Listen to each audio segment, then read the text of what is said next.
To mark the auspicious beginning of Greenovation, I request Dr. Sunil Patil, Director SITM, and all our esteemed guests to please join us for the lamp lighting ceremony.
To deliver the welcome address and introduce the topic for the panel discussion.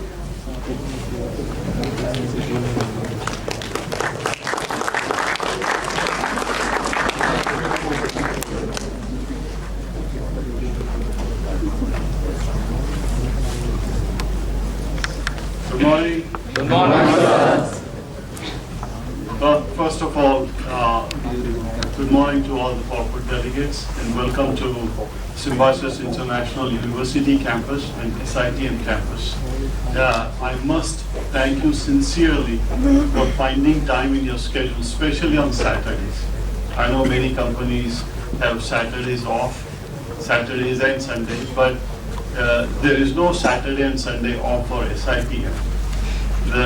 We continue to function, we continue to work, and we are here 24/7, right? Yes. So, again, thank you for coming for this event. It's a very interesting and relevant discussion.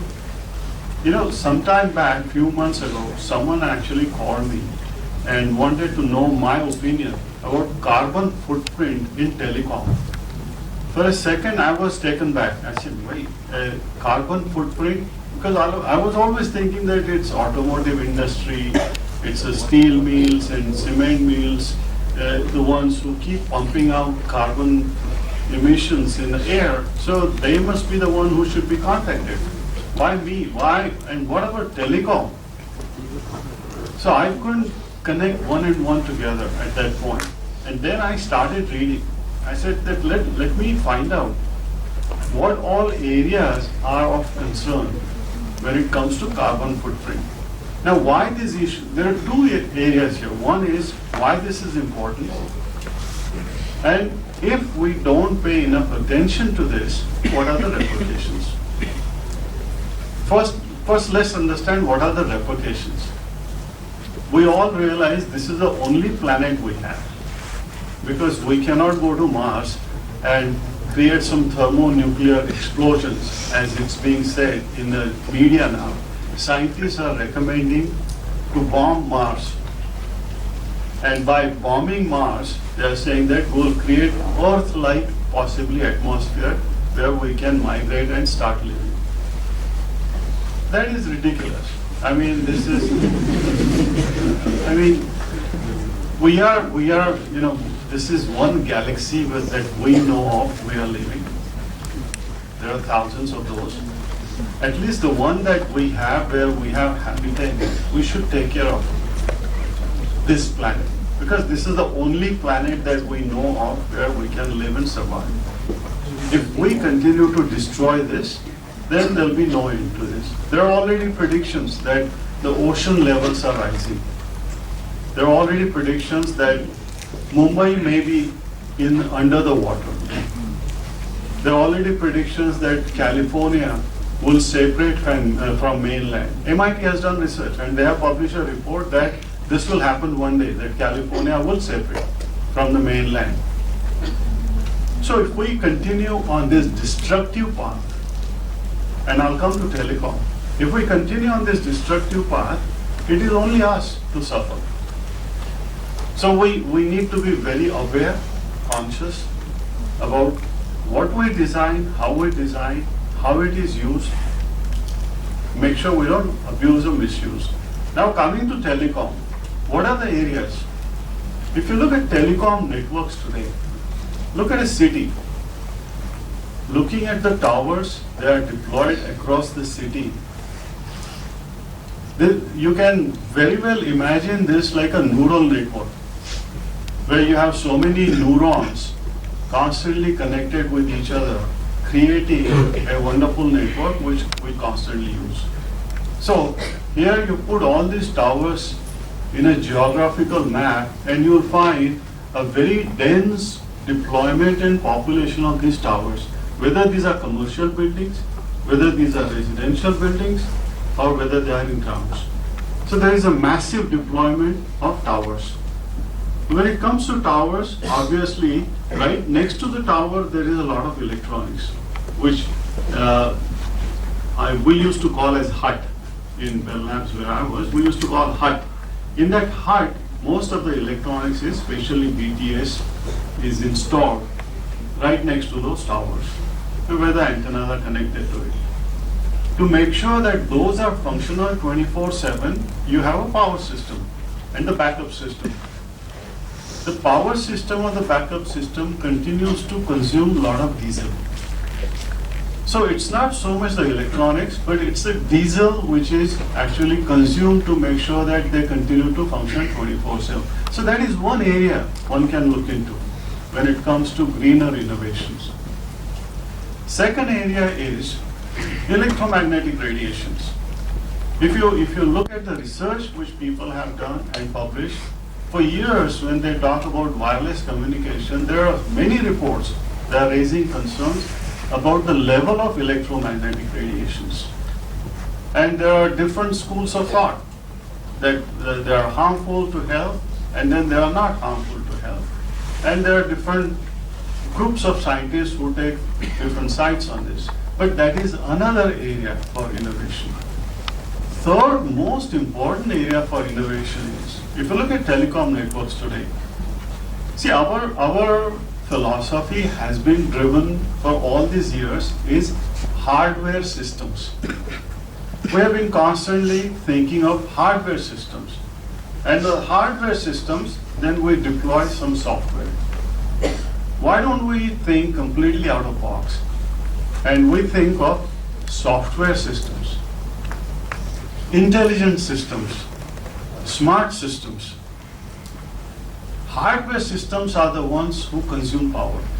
Hardware systems are the ones who need a lot of power and need that 24/7 operational capability. Can we think completely out of box? And I'm just throwing this on the table. I personally don't know the solution at this point myself, but this is something that needs to be thought through, although there are some movements in that direction when we talk about software-defined networks and virtualizations and all that. So there is some movement in that direction, that let's move away from hardware platforms, which has been a very conventional thinking for so many years. Let's start moving into software area, and can we create these systems which will provide these services. So when it comes to innovations, first thing basically that is required is unprogram or deprogram yourself. Then only you can think out of box or completely unstructured. Otherwise, there is always that baggage you are carrying, always that legacy you are carrying, which influences your mindset. Again, innovations, as we all know, there could be multiple levels of innovations.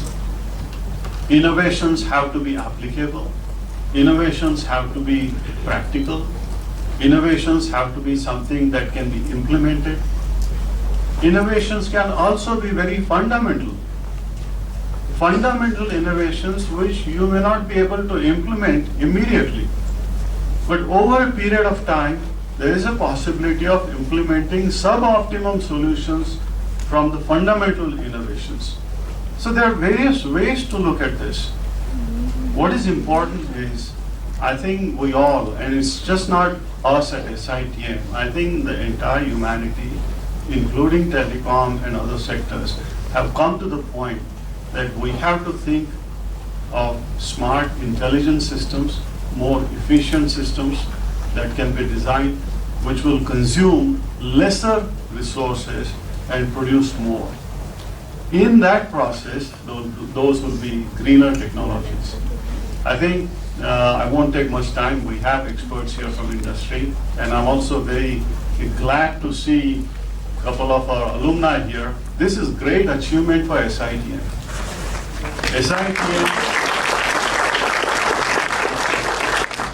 SITM has now matured to a stage that when we go out in industry and seek participation from the experts, there is a presence of SITM alumni in that community, and that is a wonderful accomplishment for the institute.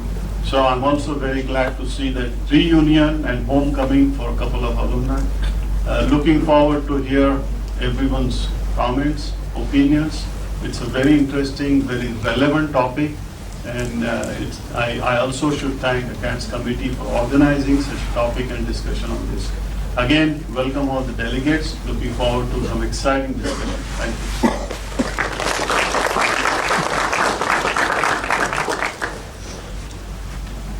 Thank you, sir, for your thought-provoking words.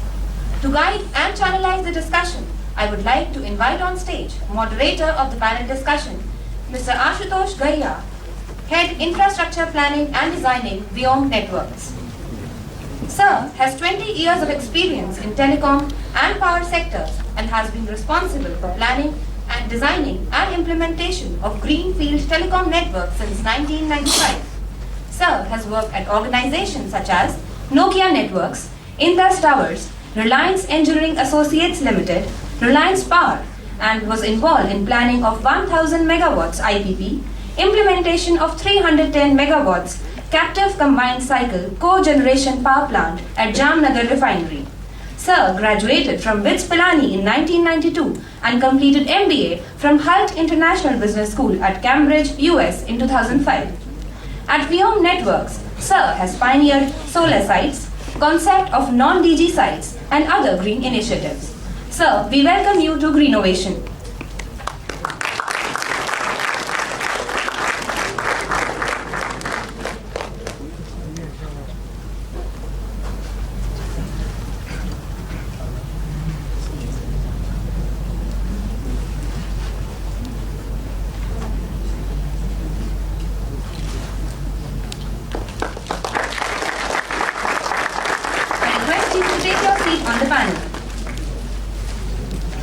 It gives me immense pleasure to call on stage Mr. Mitra Shukla, Head IP Planning and Optimization at Nokia Networks.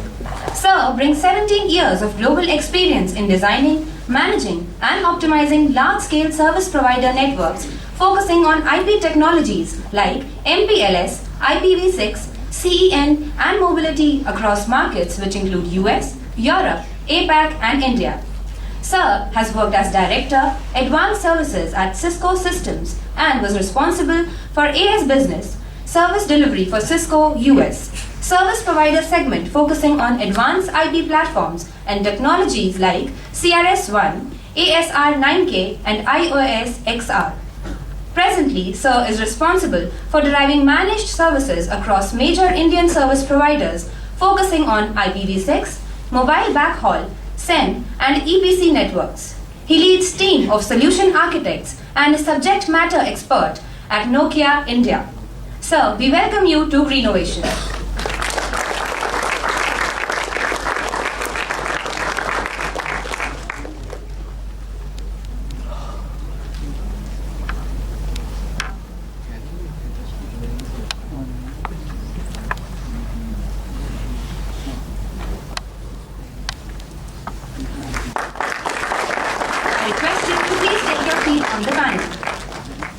Our next panelist is Mr. Kundan Das, Director APAC Business Development at Parallel Wireless. Sir started his career with HP and has been at the forefront of fast-changing mobile data networks since the beginning of his career, with key focus on next-generation mobile data architecture evolution. Since 2000, Sir has worked across various leading OEMs and technology providers such as Cisco Systems, Citrix, Huawei Technologies and Alcatel-Lucent with more than 10 years of extensive experience with startups. Sir has worked in various fields such as sales, account management, services management, product management, marketing and strategy.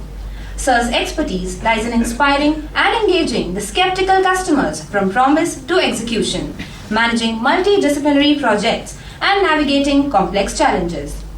At Parallel Wireless, Sir is responsible for business, partner and market development and providing technology solutions for mobile data access, mobile backhaul and HeadNet GW. Sir, we welcome you to Greenovation.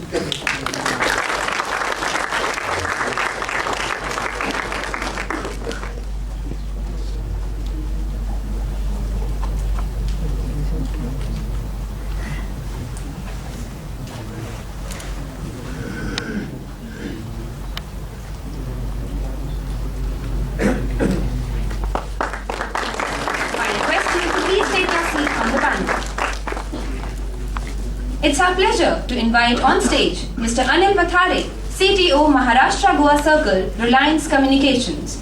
A postgraduate engineer in telecommunications, Sir has more than 28 years of management experience in telecom and IT and has worked with leading telecom operators like Airtel, Idea and Reliance Communications. An ex-wing commander in Department of Defense, Sir has held leadership positions like CTO and Joint Director.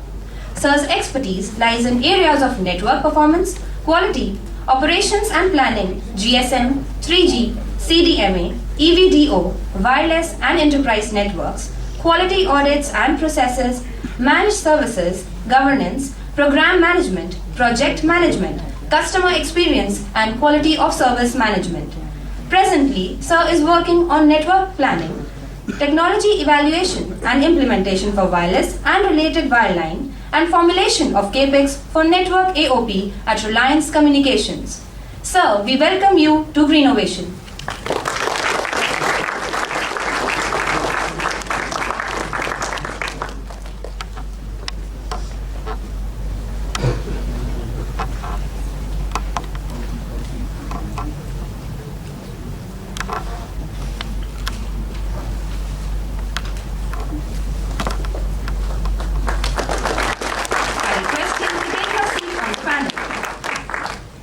I now invite on stage Mr. Amit Shrivastava, Head Energy, Indus Towers Limited. Sir has an experience of more than 19 years across India and Germany in different sectors like manufacturing, wind energy and infrastructure sector. Sir is an MTech from MNIT Jaipur and an MBA from IIM Lucknow and has led strategic projects related to balance scorecard, TQM, ERP, project management, service and greenfield. Sir has worked in multicultural environment with German and Japanese colleagues on various projects and was project management head to set up Greenfield project at Jaipur by Bosch, India. Sir, we welcome you to Greenovation.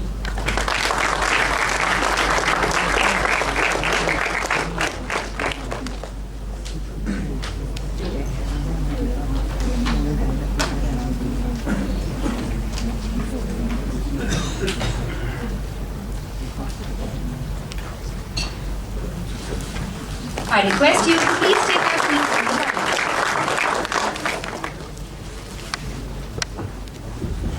panel.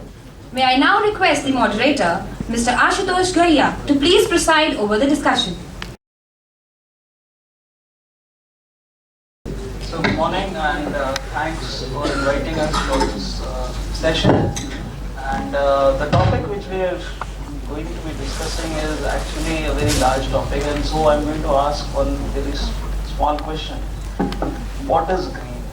And I'll ask all the panelists to kindly describe their version of green to us, to all of us here.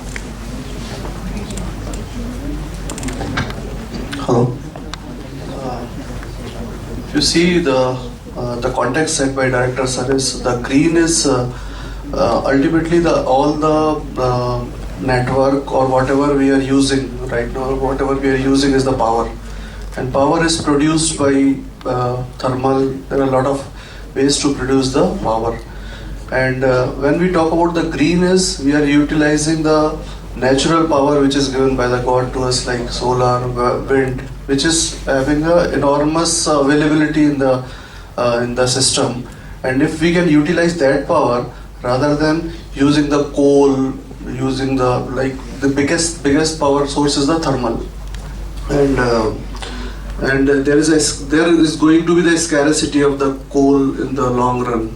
But if we utilize the solar or wind, which is naturally available to us, I think the maximization of using that power may be the green, as per my understanding. Okay, thanks. We can't have any network or any services without power as a input. Okay. Now, having said that, whether power is coming from a green resource or a non-green resource, that is secondary. The fact is that I'll put it across like it is relative green. Okay. So if today I'm consuming or if I'm using a particular equipment, I'm using it and consuming 100 watt. If I can reduce down 90 watt, that is the relative green. Okay, so we can't completely switch off anything, but we need to find out ways and innovation how to reduce it so that we can contribute in the renovation.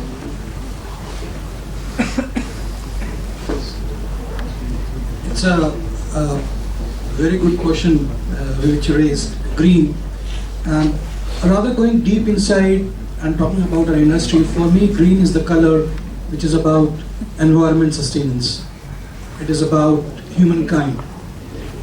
It is about creating business which are environmentally sensitive, which can sustain the business environment, and at the same time, for our future, leave an environment wherein the business can thrive, which results into socially useful impact on our society. So for me, that's a very broad level of the green color which you have talked about. For me, if we say green means, Mr. Patil covered of how much of carbon emission you give it to our environment, to this earth, globally, locally.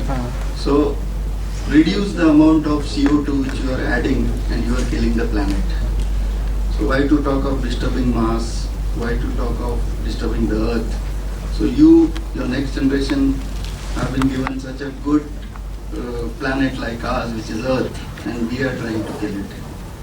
So Mr. Chairman, if you permit me, can we have with this question that how much is the carbon credit, or he talked of how much carbon are we emitting in this world? The technology, ICT, or we call it the telecom. Can we go ahead? I just brought the figures. So if we say talk of globally first, globally how much the CO2 emission globally, if we will take a reference figure in which study was done for the Kyoto Protocol, 40 gigatons. 40 gigatons is the carbon emission which we are doing globally. Okay. So if we say that by 2020, they are predicting that it will go to 52 gigatons. So we are going to increase it, and our aim is we want to reduce it. Now you take this global figure and come to our how much ICT, the information and communication technology, how much we are contributing.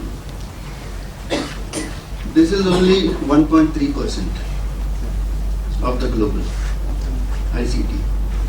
But still I feel proud that we are sitting here and discussing, though we are only 2% and we are so worried and we are taking proactive steps, we are talking of innovation to reduce this carbon footprint.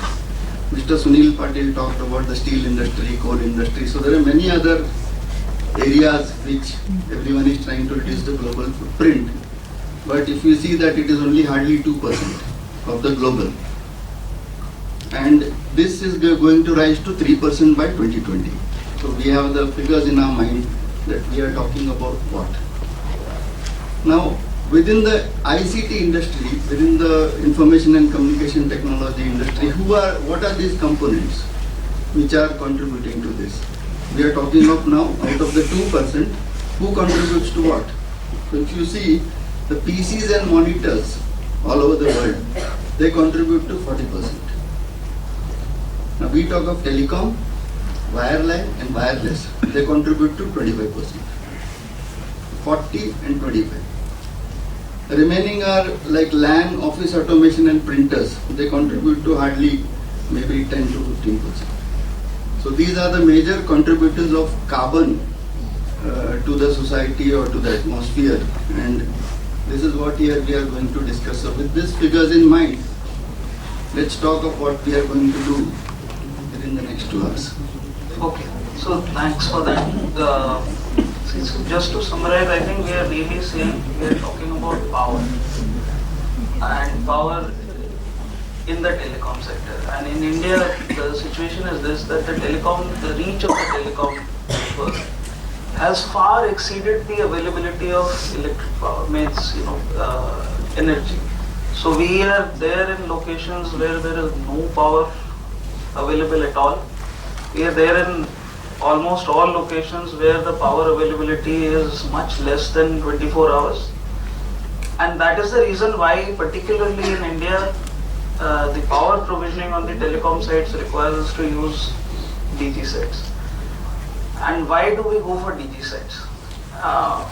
Alternative sources of energy are there, and some of them are even commercially viable. The problem to my mind, the biggest problem to my mind is that we cannot replace diesel till such time that whatever alternate source of energy we are trying to use has a logistics backup. So for instance, if we wanted to go into fuel cells, then the availability of hydrogen or methanol, and these are all fuels that can be used in fuel cells. There is no infrastructure for distribution of methanol. There is no infrastructure for distribution of hydrogen. If we talk about solar and wind power, which are the other two alternates which typically come to mind, the availability of solar energy varies across various regions of the country. So you have Rajasthan, where you will get 6 odd hours of solar availability in a day, and you go all the way to northeast of India, where the availability is only 3.5 hours a day. So whatever capacity you've installed is actually going to produce only 3.5 hours.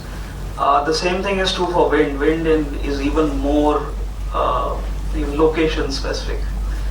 So what we are really discussing is which technology we can use, and when we are talking only power at this moment. The other side of the coin is, which you were referring to, was that how do we reduce the demand for energy on the sites? So those are the two things. How do we supply energy? How do we reduce the demand? And I think we should probably, if there is a third aspect, please point it out to me, but I think these are the two key ones. And we are not really talking telecom here, we are talking energy. Energy to the telecom sector. So some of us in telecom have gone back to the government on various forums and come back and said, look, we are supposed to be providing telecom services. We were not supposed to provide energy. We were supposed to get the energy from the existing distribution networks. But that will not happen, and it cannot happen very quickly. So maybe we need to discuss how we can provide energy commercially, how we can reduce the demand for energy in telecom.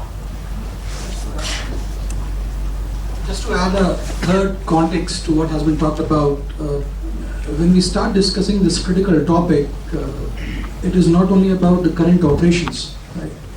It has to be, green has to be part of our DNA. And specifically coming from an industry where I'm working in telecom, we have got a strategy where we have to handle three aspects. One is what offerings which we are making in terms of the products, they have to be energy efficient. So as Professor rightly talked about, that right from scratch when you start developing the hardware and the software, you should have an energy evaluation cards where you have specific targets which you meet. And as a matter of fact, let me give you an anecdote that all this development which is happening, it is being managed by a standardized body of ETSI. with the certification of TS 102-706, wherein now it has become inevitable that your positioning in the market, if you're a vendor, is not only compared based on what services which you're offering, but also how efficient you are. Because it is not only about creating a sustainable environment, but in terms of running a network, in terms of total cost of ownership, if your system are not energy efficient, then the cost run for all the service provider is humongous. I mean, just to give you an anecdote, 10% of your total expenditure of the TCO in the mature market goes on these energy systems. And for the upcoming developing market where we belong, which is growing, 30% of the expenditure of operational, the TCO, is going only on this energy. So why it has become critical, and as he rightly mentioned, the right from product creation to solution positioning to managing it to operating it, it has to be all energy efficient. And this is going to be a key differentiator for a product to survive and succeed, for a service provider to save money and be environment business friendly. That's why it's very critical that this third context, which is not only in terms of operation, but in terms of running the business itself, is environmentally sustainable. Thank you for that. I think what we should really talk about is, now that we have a kind of understanding of what is green in the telecom sector, we are really talking about energy supply and what is the energy demand. So we also might discuss EMF at a little later stage. But right now, when we talk about energy supply particularly, what are your thoughts in terms of what technologies and how do we make these commercially viable? Because the key differentiator of the telecom industry as opposed to the power sector or any other sector in India for that matter is that telecom was not driven by government subsidies, it was not supported by the government. The telecom kind of innovated and created a delivery model which I would compare to a cottage industry, in the sense that on the ground telecom is more of a cottage industry. There may be big companies like Airtel and Vodafone and the other big operators in India, but at the site level, the person who's running the site actually belongs to some small network of people who got trained on the job, who have become competent enough to run those sites. So what would be the similar delivery model, not considering too much government support? Because the reason for telecom success is that it did not depend on this kind of to start with. And I think that's the reason why this telecom network has now covered more than 90% of the country. No other service reaches that far.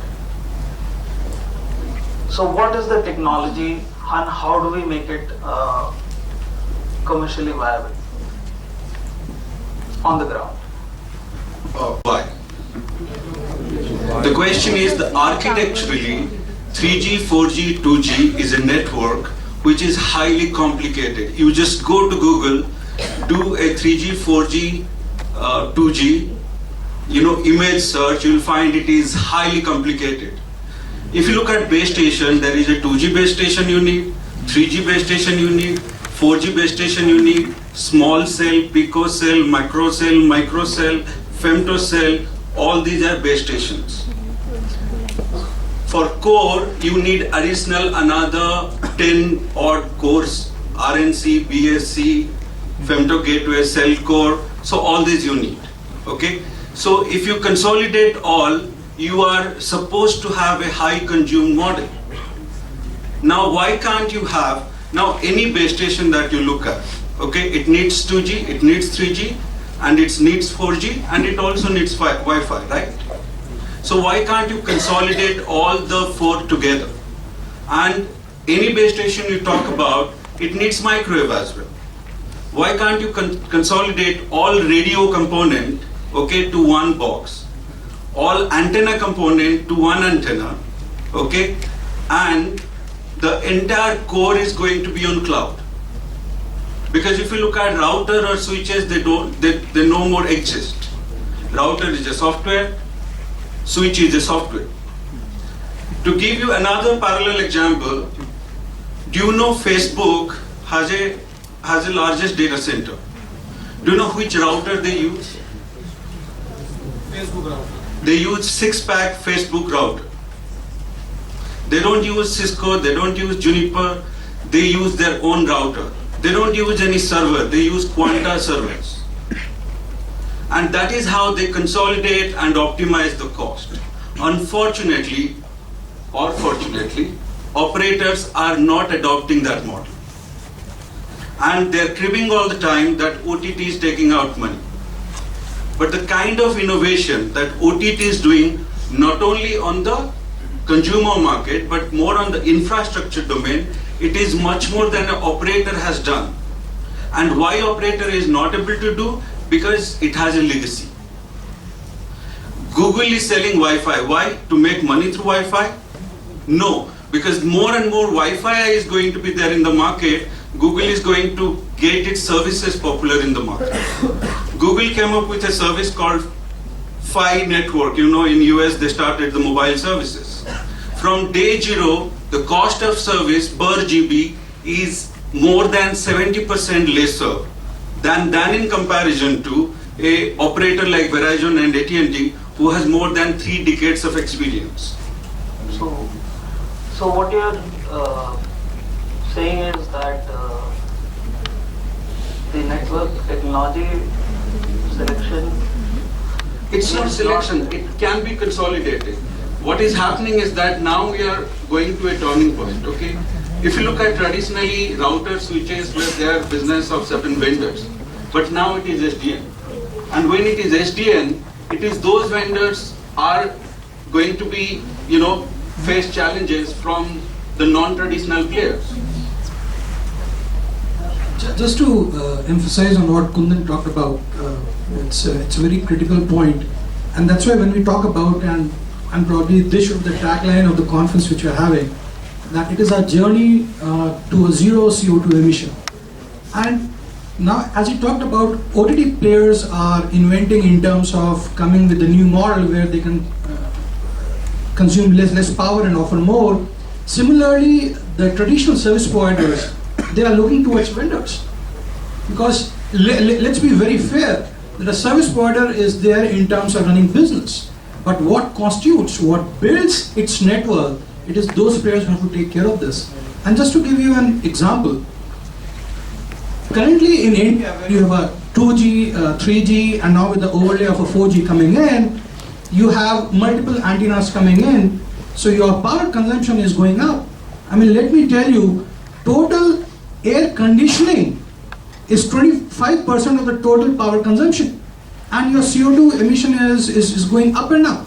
That's why if you see most of the vendors, they have taken the input which you talked about, and they're talking about consolidating, and that's why you see that this multiple RAN technologies is moving towards a single RAN technology, where you're going to have one antenna offering all the 3 different radio emissions, where all the ingredients in terms of rectifiers, the hut which Professor talked about, the batteries, they are going to be built into that single RAN system with an ability to have multiple power options. And now this is not something which is being built, it is already happening. Right. So this is going to be the key wherein the emissions have to be reduced. I agree with you that you are going to move into a single RAN environment eventually. The point I think which is relevant here to mention is that in India we've been racing against technology for the last 15 years. So operators were barely deploying 2G when 3G walked in. Operators had barely come to terms with 3G when 4G walked in, and probably by the time they come to terms with 4G there will be a 5G network coming in. Unlike in US or other countries where a single technology investment cycle was followed by 5 or 6 years of consolidated revenues, which allowed the operators to kind of revert back the expenditure or capex that they had invested, and they were then in a position to invest on newer technologies. So while it's easy to say move from multiple RAN to single RAN, yes, I know it's a technology is all there, and I believe it's being implemented but very slowly. But the operators today, as well as the other telecom infrastructure providers, are saddled with a lot of legacy infrastructure, which they are not going to be able to move away from immediately. So we will be stuck for the next 3 to 4 years while this transition takes place. We will be stuck with legacy infrastructure which still needs to be powered. And even when we move to a single RAN solution, because of the unfortunate fact that in India we don't have a wireless, which means a wireline kind of solution available as an alternative to wireless, because of the fact that deployment of wireline has been very, very slow. Because we don't have a wireline solution, the wireless will continue. So even if when we move to a single RAN, by that time the data consumption will go up so much that I don't see a situation where the actual power consumption on the ground will come down. It will probably keep moving up only. And what we need to really look at is alternate technologies. Yes, agreed, single RAN will give you efficiencies in terms of power. We need to also look at the other side of the equation. So you might want to. Right, sir. I just would like to say what is the existing model we have in industry is the sharing model. So earlier days everybody was having its own towers and the consumption was virtually very high, actually very high. Now the model has come where they are sharing. Like Indus Tower I am belonging. I am inviting all the players, all the operators on my tower. And the major cost component, which is basically responsible for the CO2 emission, is one is the diesel and second is the EV. So I just wanted to ask one question. Do you know who is the highest consumer of the diesel in India? Indian Railways. And second number is? Indus. Third? So second or third is Telecom. Even it was a surprise to me also that after railway, the Telecom is consuming the highest diesel. And that is where the point is, and this is basically diesel is this carbon emission is very high if you are using that much diesel. So in our company, our CEO's this vision is very clear. We have made the shut DG and shut AC. As rightly said, 35% power is consumed by the ACs on the site. And the product is now the BTS and new technology BTS have come where we don't need AC. They can run without AC also. And if they need some certain cooling environment, why to cool the entire shelter? You cool that equipment which is required. Why can't you give 2x2 small shelter where 500 watt AC can be put, chiller can be put, or natural? There is now you can see this natural cooling also, which is with the differential, this air pressure difference, you can run this NCU. NCU is the technology name, natural cooling unit. With you might have seen a lot of industries they are using a fan at the top. So if you can replace your ACs, you can shut your DGs. For shutting DG, what you need is either EB availability has to be high, or you have to put the battery bank so that ultimately what operator wants is the minus 48 volt, simple fundamental. If you can make some hub to give minus 48, he is happy. He is more than happy. He never wanted that you should put DG or EB, whatever it is. He wants minus 48 at the BTS. Finish. 24/7. 24/7. And for that you are putting DG, you are putting this EB or whatever it is. So we as an industry, passive industry, we have launched this scheme to shut AC, and I am happy to share with you that around 70% of our sites we have switched off the AC. And we have made the green sites initiative.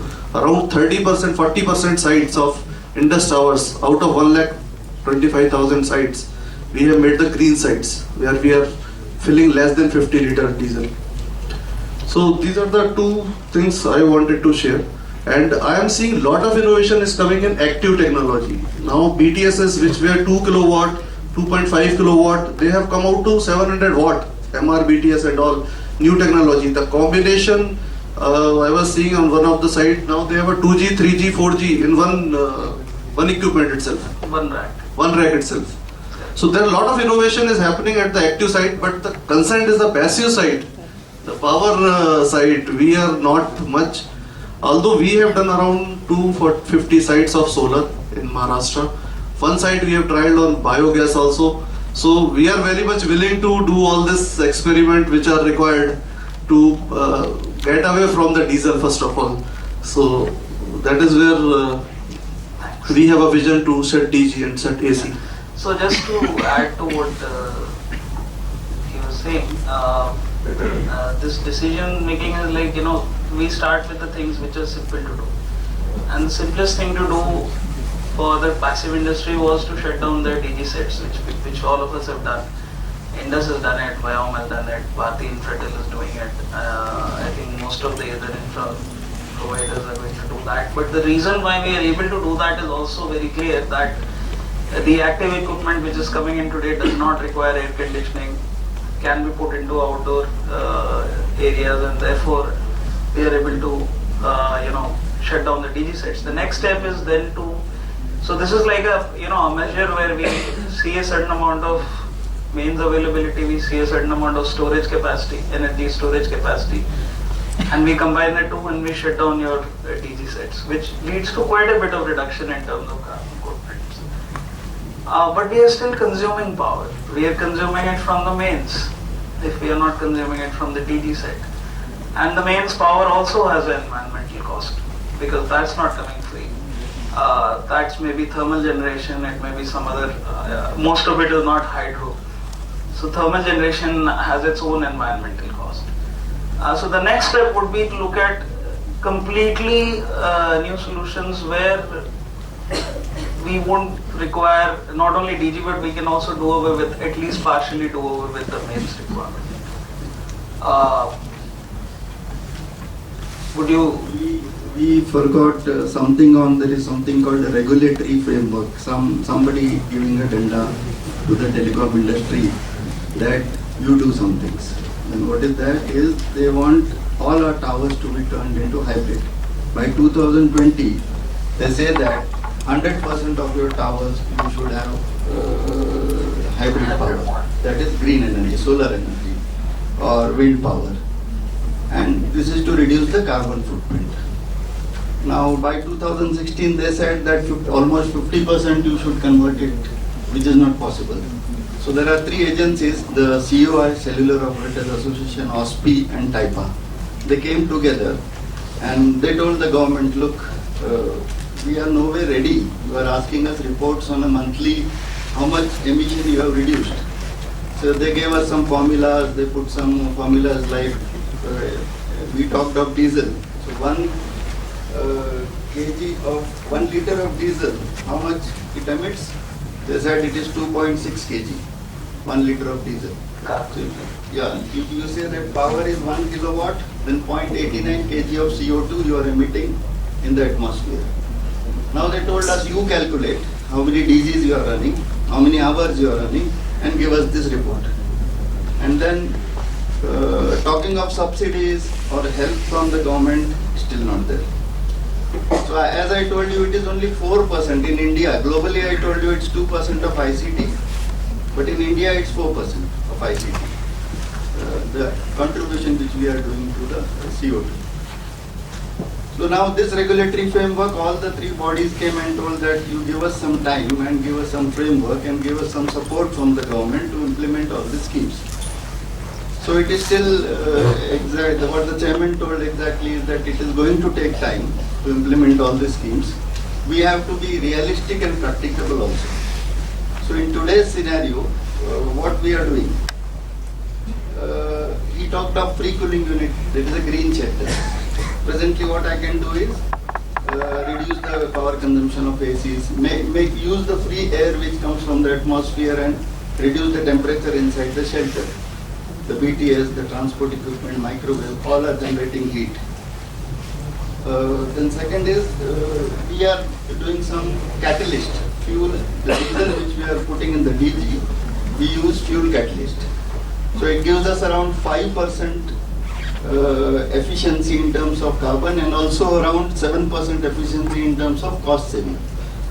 What it does is the diesel droplets which are there, it gives you a clean combustion, so that the carbon is not emitted outside and it is consumed inside. It's just a simple technology known as catalyst. Third is solar power. Now you see where our towers are there. 70% of the energy consumption comes from the towers.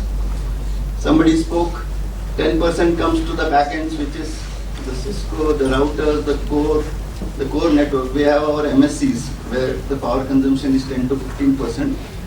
Forget about it. So where you can reduce energy is 70% of the BTS towers. They are consuming your maximum energy and the diesel is being burned there. The average, if you see Maharashtra, how much it is, 18 hours is the SEB availability average, around 18 to 20. So around 4 hours per BTS runs on DG to be fully achieve 24 hours ACB and DG. So 4 hours per site runs on DG. So you have got to reduce that. Third is self-organizing networks, or we call it again software-defined radios, where at the back end, supposing night time there is no traffic on the sites. After 12 o'clock to 6 hours there is no traffic at all. So from the software you can switch off all the transmitters, your BTS transmitters. So if calls are there, then only switch it on. So that is one thing which we are trying to implement to reduce energy. The software-defined radios or switching of BTS when traffic is not there. Then we spoke of infra sharing, RAN, and spectrum sharing has been opened recently last week. Spectrum trading, spectrum sharing can take place. If my spectrum or network is not utilized more, my RAN is not utilized more, you can pay me money and you can take it. So that will happen, but just a recent development. So from regulatory perspective to what are presently we are following, this is what is happening in the industry. The future to come is solar. But solar on rooftops, Okay, so the space availability. Add to what you said. Solar is not a perfect solution. Like I said, the availability is very, very variable across the country. In urban areas, there is not enough area on the rooftops in any case, because solar requires quite a bit of area to provide the panels. Shade from other buildings, etc. will be a problem. So rural is where solar tends to have solution. But there are things like fuel cells which we can do. But coming to a very important point, when I say why, if we were to depend on subsidies or any such requirement from the government, just imagine 200 watt panel of solar, solar power will cost you somewhere in the range of 20,000 rupees. That will give you 200 watts will give you at about 11 to 12% conversion ratio, will give you somewhere in the range. It will give you somewhere in the range of 100 watts output for 5 to 6 hours maximum.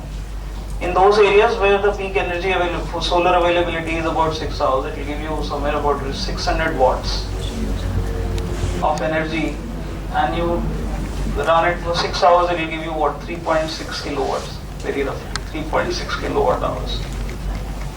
The average requirement on a telecom site would be of the order of about 30 to 40 kilowatt hours. So how many of these panels do you actually need? You would need about 15, maybe 20 odd panels just to be on the safe side if you were to take that energy. So 20 of them will cost you how much? It will cost you about 4 lakhs a site just for the panels. Then when you have got the energy, you have to store it also, because it will not be consumed right at that point of time. You will have to store it so that you can make it available for the entire 24 hours. So you will have to store this energy, and storing 36 kilowatts of energy or 40 kilowatts of energy. Your battery requirement, again, it will cost you another 3 to 4 lakhs. So you're talking about an investment of about 8 lakh rupees per site.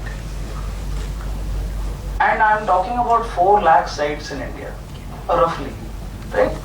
A little more than that. So 4 lakh sites, and it's going up every year. So 4 lakh sites multiplied by 8 lakhs of rupees is the kind of investment we are talking about. This is solar. Fuel cells are actually more expensive per kilowatt in terms of installed capacity. So this is the kind of, so how much of this do you think that the government would be able to subsidize? Just do that's already 10 zeros, and then that 8 into 4 is 32. After that there are 10 zeros. I don't know how many crores that is or how many thousands of crores that is. But with a government which is saddled with a lot of subsidies, a lot of schemes to run, social schemes to run, which is not probably not seeing a huge increase in terms of tax revenues from the industry, in terms of how do we really expect and what percentage of this should come from the government or could come from the government. So it has to become self-financing. Unless it does that, it will not explode. It will be limited. You will have 100 sites. Indus has 300 solar. How many? We have some 200, 250. Other infrastructure providers have a similar number. It's not gone beyond a certain level. Because as on date, solar cost per kilowatt hour is actually about 20 to 25 rupees per unit. Whereas the cost of a diesel generated kilowatt hour is about 12 to 16 rupees depending on which DG set you're using and what kind of energy storage technology you're using. So we are waiting, as an industry we are waiting and we are actively participating with different technology providers like solar companies, like battery companies to keep doing this. And one of the expectations is that when the volumes go up, somehow the cost will come down. We are waiting for that to happen. We are waiting for some simple stuff which we can do at a very low cost as of now. The future is probably going to be, and why don't you, so we'll come back to this part of it, the supply part of it, before we go again to the demand side, because that's very interesting to hear that. So there are two innovations which closely looked at this point in time. So what it does is that it optimizes the application, processing power of the handset. That's one. Second is that, just think about, most of the handsets are now type of MiFi. So what it takes is that it takes LTE backhaul and gives you a Wi-Fi coverage. Now just replace that Wi-Fi with LTE coverage again. That means the same handset is going to work as a base station. Now think about beyond. That particular handset is going to support spectrum trading. That means I have a handset which will talk to the base station on one particular LTE band, okay? And locally, I can transmit Airtel, I can transmit Idea and Vodafone. And I may be a Geo handset. Now when you do that, okay, just think about, your friend could be another operator's, customer. So he can use your handset and get into his operator. That's a IPsec VPN that he's going to tunnel. Okay? And there is no charge going to be charged to the guy who is actually consuming data, because eventually it is going back to your account. So these are the solutions, again, not only at the infra side, but also at the device side. Another example is that if you look at what you actually consuming on a handset, it is mostly social networks, YouTube videos and all. Now think about, your handset is going to cache a lot of content. So if you look at social network like Facebook, it is quite closely linked with your analytics. Okay, that means if you are accessing Facebook in a day, you are accessing, let's say, 10 times. Now the updates are quite frequently or maybe lesser, but it is cached. The pictures, the messages are cached in. So those traffic is no more going to go back to the core network or is not going to use your network. So that will be directly popped from the handset cache. And your handset storage is anyway going, that's something, which is now growing, okay, or that size is actually supported by the handset manufacturers. So with all kind of these new combinations, again on the handset side, there are a lot of innovations which are now going or now happening or going to happen, that's going to indirectly reduce the infrastructure related power consumption. So this will become bandwidth efficient. It is overall like it is experience enhancement. It is going to be, the power consumption is going to go down because anyway you're working on that one.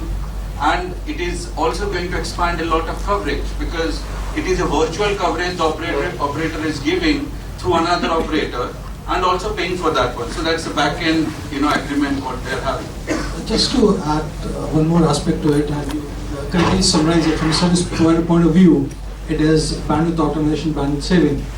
Because the lesser control signals go, the bandwidth is available to service providers is more for the data traffic. And that's precisely how they are measuring it.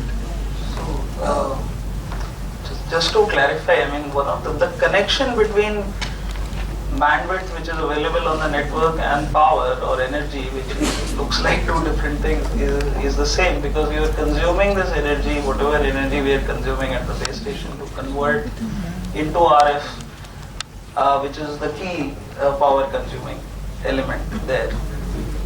So this is where the connection is, and this side is the supply, that side is the demand, but you can see that the demand side also a lot of optimization is going to happen.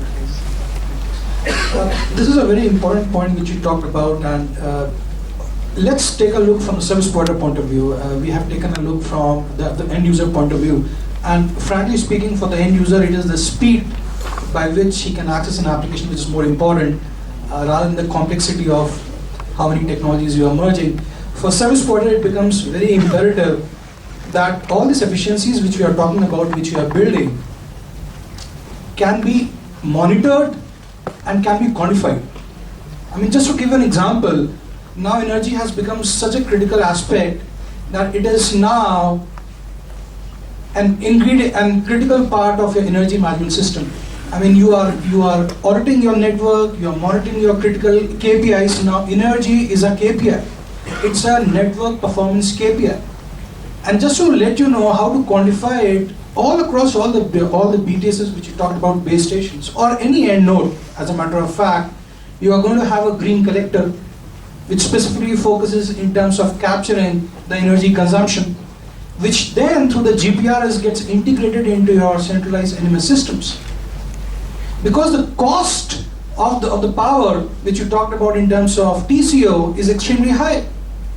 So to do that, now moving forward, a lot of work is going on in terms of how effectively you can quantify, measure, you can ensure that there are no leaks happening. And in this domain, telecom domain has done a lot of work in terms of capturing, in terms of a dashboard, in terms of the target values, and in terms of publishing these carbon footprints.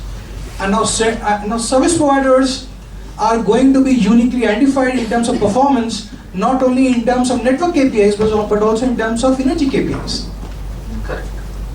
So this becomes very critical that moving forward, this is a very niche area where a lot of work is happening in terms of cumulosity systems, energy management systems, to ensure that a lot of these policies are managed, quantified, and they could be projected as a quantifiable parameter. And that becomes very critical. And all these best policies which Telecom is building, and it is being worked upon, it is being calculated, can also be used in parallel to the energy distribution companies, because in terms of the target values, in terms of the distribution system, they are very close to each other. Yeah, I agree. In fact, just to add to what he was saying, we are infrastructure providers. WIOM is an infrastructure provider to telecom operators. And we now have a strong insistence from most of the operators. And we are in the process of signing agreements in terms of fixed energy costs. In a scenario where the cost of diesel or other fuels keeps going up, we are signing fixed energy. We are also signing contracts where we are talking about reducing their energy cost year on year. And to do that, we are working so hard on some of these initiatives. So how do we reduce our energy production cost? How do we reduce our energy storage costs? So talking about more efficient battery systems like lithium batteries, waiting for graphene to come in at some stage. Those are technology driven. There are some simple ones like providing an exhaust fan and just using the ambient temperature to cool your shelter. There was a unique one which we did in Madhya Pradesh, where what we did was we buried the cooling system about 3 to 4 feet below the ground, and that is about 5 to 10 degrees lower than the temperature, the ambient air temperature. We circulated air through that. We buried the pipes inside the ground and we circulated air through that. So there was quite a bit of cooling effect inside the shelter. We are doing all those things, but the future. Maybe you want to go and talk about what will happen in the Just future. about battery technology. So there is one more technology known as flow technologies, flow batteries. So abroad and all they have started using it, but in India still it is an experimental stage. These batteries, like if you know the basics of a battery, a basic lead acid battery, where continuous the energy is converted from the chemical energy to electrical energy. And these flow batteries are sort of things that they give you energy only when you require it. Like the positive and the negative the reactants, they flow in and instantly generate energy whenever you require it. And this can give up to 20 hours you can get in a day. But the problem is they are very heavy. Today they are very costly. The payback period amounts to be 7 to 10 years. So if I invest today, it amounts to 10 years. And they have a huge life. Like today's batteries last only 3 years. The normal lithium ion and the normal lead acid VRLA batteries which we use in our sites, the life is only 3 years. The cost comes to approximately 2 lakh per set of battery. Whereas the flow batteries go up to more than 12 lakh. And he mentioned solar power, if you want, it goes up to 7 lakh. So it's all about investment and payback. But nevertheless, I would just like to mention that there are 3 more agencies in the country who are working towards research and trying to contribute to this area. One is the National Mission on Enhanced Energy Efficiency. Another is the National Mission on Sustainable Habitat. And the third one is the National Solar Mission. So these bodies have formed a long-term vision that by we will save around 450 million tons CO2 emission by 2030. They have a long-term vision of 15 years. And they say that we will contribute to 1.37 lakh crores of rupees, which is 2.5% of our GDP. So they have a mission, and it's not that we just criticize the government. They are also working to help towards. So it's a role of private as well as government, and as a citizen, all of us. Like today, if you see, we talk so many things, but still, farmers in Maharashtra are dying. What they want, there is no water. Our dams in Pune are only filled 50%. So there is a need to save those resources also, water resources. It is I can contribute in my flat alone how I am using the water. So it same stands for our society also, that how are you going to transfer all your resources towards achieving a common aim. So this is what. So you want to add to that? So the thing is, we keep coming back to the question of how do we deploy these technologies. The problem in telecom sites is that we are so spread out and our energy requirements are so small, distributed all over the place. We'll have a 5 kilowatt or a 10 kilowatt system in one location, another 10 kilowatt system in another location. And so all these little 10 kilowatt systems are very, very difficult to operate, very, very difficult to manage.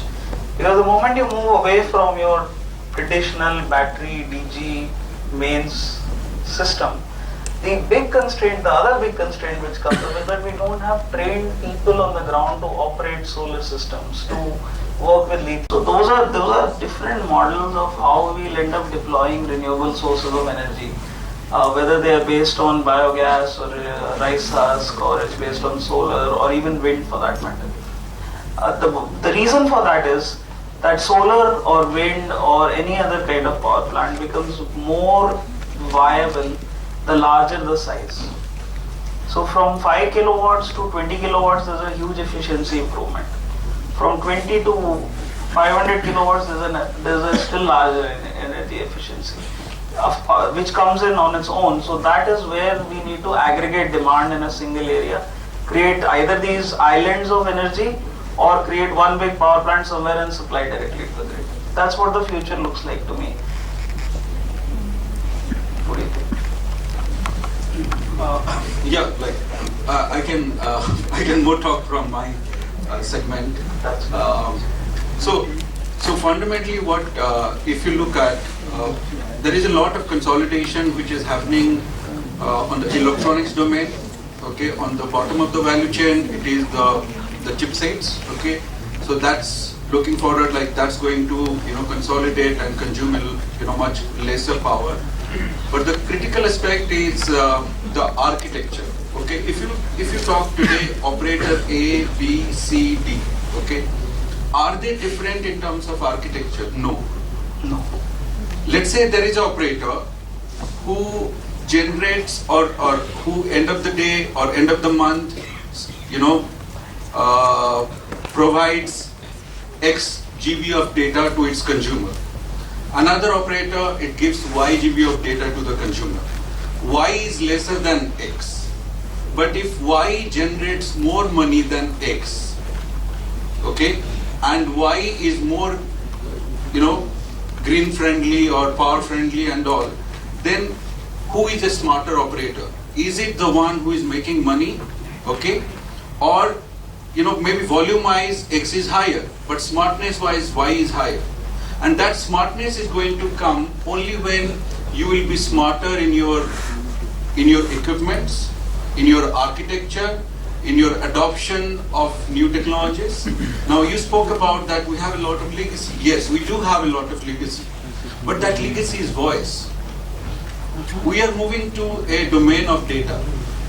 Now whatever possible to change, to have maximum efficiency of data, we need to get in there. If you look at a company like Apple, it started with music, got into handset, got into communication, got into cloud. Why can't we base stations? Why can't we network? So Apple is coming up with handset which has software SIM cards. So eventually your SIM card of operator is not going to be that relevant. Okay, so these are the innovations which one side there are certain players are doing, okay, and they only want to do that, and that's how they are differentiating. But unfortunately, sir, in the operator domain, what we are getting into is that we are getting completely messed up with our day-to-day operation. What to do, the site is down, let's maintain that one. So that's a horrible task. Okay, so the network should be simplest possible. It should have less number of hardware. The coverage should be good. It should use each other's capability, each other's asset. Okay, but end of the day, all need to get benefit out of it. Okay, it is not that if I am deploying 100,000 base stations, okay, I'm the biggest operator in the world. It's not that way. Okay, it is that how smartly I'm able to contribute, how I'm also complementing my partners or my competitors, and they eventually gets benefited, and I also get benefited out of it. A lot of activity is already going on into this domain, and we talk about the vendor selection when a service provider does. Now these are the key aspects in terms of energy efficiency, and as we talked about single RAN. Now more or less all the vendors, they are specifically working with target right from the development, where they have ensured that for the upcoming product and software life cycles, they are more energy efficient, with a target up to 15% and more. So that's an ongoing activity. So that part is already going on. And the other aspect is now with the features getting commoditized. So now a service provider doesn't go for a vendor selection based on feature, because that is available with all the vendors. What it selects is in terms of how energy efficient, what is going to be my consumption, what is going to be my TCO model over the period of 3 years. Because eventually your operational expenditure is more than a one-time capex which you do on your equipment. So there's a lot of innovation which is happening. Now that was from only the hardware part. From the software part, let me tell you. the advanced development which is happening in terms of the liquid RAM, both at the axis as well as the core, is automatic availability in terms of identification, human error-free to the maximum possible in terms of the equipment installation and management. So if you see the entire life cycle, one, we are talking about that how much we can reduce in terms of the human intervention, because we are talking about large numbers here. Second, we are talking about how much software feature could be done from a centralized place in terms of this, in terms of a single touch provisioning, right? And the third aspect is, once you have built your network which is intelligent, how you are effectively able to manage it in terms of it is efficient, you have limited leakage. That is already going on. So if you see how we are handling the situation in terms of energy efficiency, because it is direct proportional to my cost aspect, is that not only I am selecting the network elements which are best of the breed, energy efficient, not only I am building an energy management system which ensures that I have the quantifiable data. Also, parallelly, there's a work going on, as rightly mentioned here by my fellow colleagues, in terms of how we are able to make a renewable resource available. So when you look into the entire system, it has to be holistic. It cannot be that I'm doing development at the axis, I'm doing at the core. And the ability to bind all these elements and able to quantify that data, then that will result into an actual sale. Already have moved. If we say that the earlier BTSs were at consuming 3000 watt and today it is 500. So there has been a progress because of technology, because of chipset, the semiconductor industry, the miniaturization of the products and the power consumption. So we cannot say that we have seen last 10 years the older BTS used to consume 3000, 4000 watts, and today it is hardly 500. Or they are putting outdoor BTSs. Shelter may not be required in future. Shelter is not required, AC is not required. So we are making a lot of progress in this field, I believe, and we are moving positively. Similarly, and this is because of nothing but the technology which has come in. The technology has made a lot of impact. If you see previously from many industries, if you compare, the technology really changes everything. And this is what we are talking of innovation. And somewhere, Professor brought out in the morning, you were discussing a very relevant point that today's, if you see Symbiosis and if you see, he says, in 3 rooms, they are making a management institute. So you can imagine what is the quality of manpower, what is the quality of innovation, what is the quality of R&D which is going to come out. So this all leads somewhere to contribution to the research and industry in the country. Now, if you see globally, I have a figure of how much they radiate in terms of per subscriber.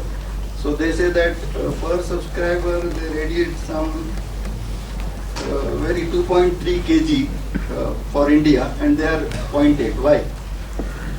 Per kg of carbon dioxide per subscriber they are calculated. It's 0.8 versus 2.3. Why India is more? We are more because power. There is 24 hours power. They never think of DG. European countries, US. So much of advancement is there in terms of how the policies are there for laying a fiber, how the policies are there for energy. The policies are there, technology is there. So we just have to move out. So if this DG, the diesel usage is reduced for telecom, I feel we will achieve our mission. Yes, progress, man. So rightly said by you, sir. The investment is investors we need for the investing in the power, for providing the power to the towers, telecom towers, and we did it in Indus. But what we found is the entire business. If you see this industry, why we are talking about right now green revolution and all, this is driven by the operator. If you see the cost of the calls has been slashed by 95%. Now it's a paisa, 1 paisa, 2 paisa. Earlier it was 1 rupee somewhere. So the driver is the operator. His revenue is badly hit. And the cost of that entire operation, 70% goes in this operation first. So around 60% he is consuming in the energy. So his basically driving factor is the cost of energy. So if he is under pressure, tremendous pressure, where 95% cost has been slashed, his revenue is decreased by somewhere 30-40%, and the back pressure has come to the the infra provider like Viom or Indus. So we are pressure, as sir rightly said, that we have also pressurized lot to reduce the cost of the energy, cost of operation also. And when we have invited the people like Base Power or somebody for solar investment, we did big investment, we did on 250 sites. But the cost which we are basically paying to them and cost which is expected by the customer, there is a huge difference. So if rather I prefer to use the technology of VRLA plus or lithium ion, you see the big difference between this sector and the other sectors which I have heard also. They are basically limited to, like this institute is basically having a 4 boundaries. But when we talk 4 lakh sites, they are located spread geographically. If you see, everywhere you will see the sites. Even if you go to Vivekananda Rocks in this one, Kanyakumari, you will get your signals. I got, because the tower is there. Yeah, so spreaded geography. You have in jungle, you have in river, everywhere hills. You will find this tower. So maintenance of that particular tower is a one industry. Like one industry, you have 4 walls, you have a security guard. Everything is there, but you cannot maintain the same way the towers also. But there is an unmanned operation which is running. So that is the biggest challenge we are facing from the infrastructure point of view. Because when you put very good equipment inside, you have a fear of theft. Ultimately, everything runs by cost. Yeah. So the good thing I am seeing here is like competition come in active. When competition has started in passive also, like when RGO has come, we have never thought the big this tower can be converted in monopole. Small monopole, you can see now a small monopole which is being erected in the sites, because Reliance has come out. When we discussed this idea, people were laughing. Kaise ho sakta hai? Itna bada tower, how we can manage with one monopole? But now you see in Nagpur and all, we are basically rolling out only monopoles. And monopoles, you need not to have a big DG, you need not to have shelter even, because only monopole you will see. Inside that you will find the BTS, and there is a very small place where you can put your VRLA plus or battery system. So one good thing I am seeing in the competition gives you the basically that complacency will be go out when the competition will come in the passive also. Yes. So that is where I am seeing good thing after RGO has launched. As we have come out with new technology of monopole, we have never thought of big towers, big shelters. So 2 to 3 shelters you will see. So old sites. So at least that competition has given us that benefit, and we have come out with that solution.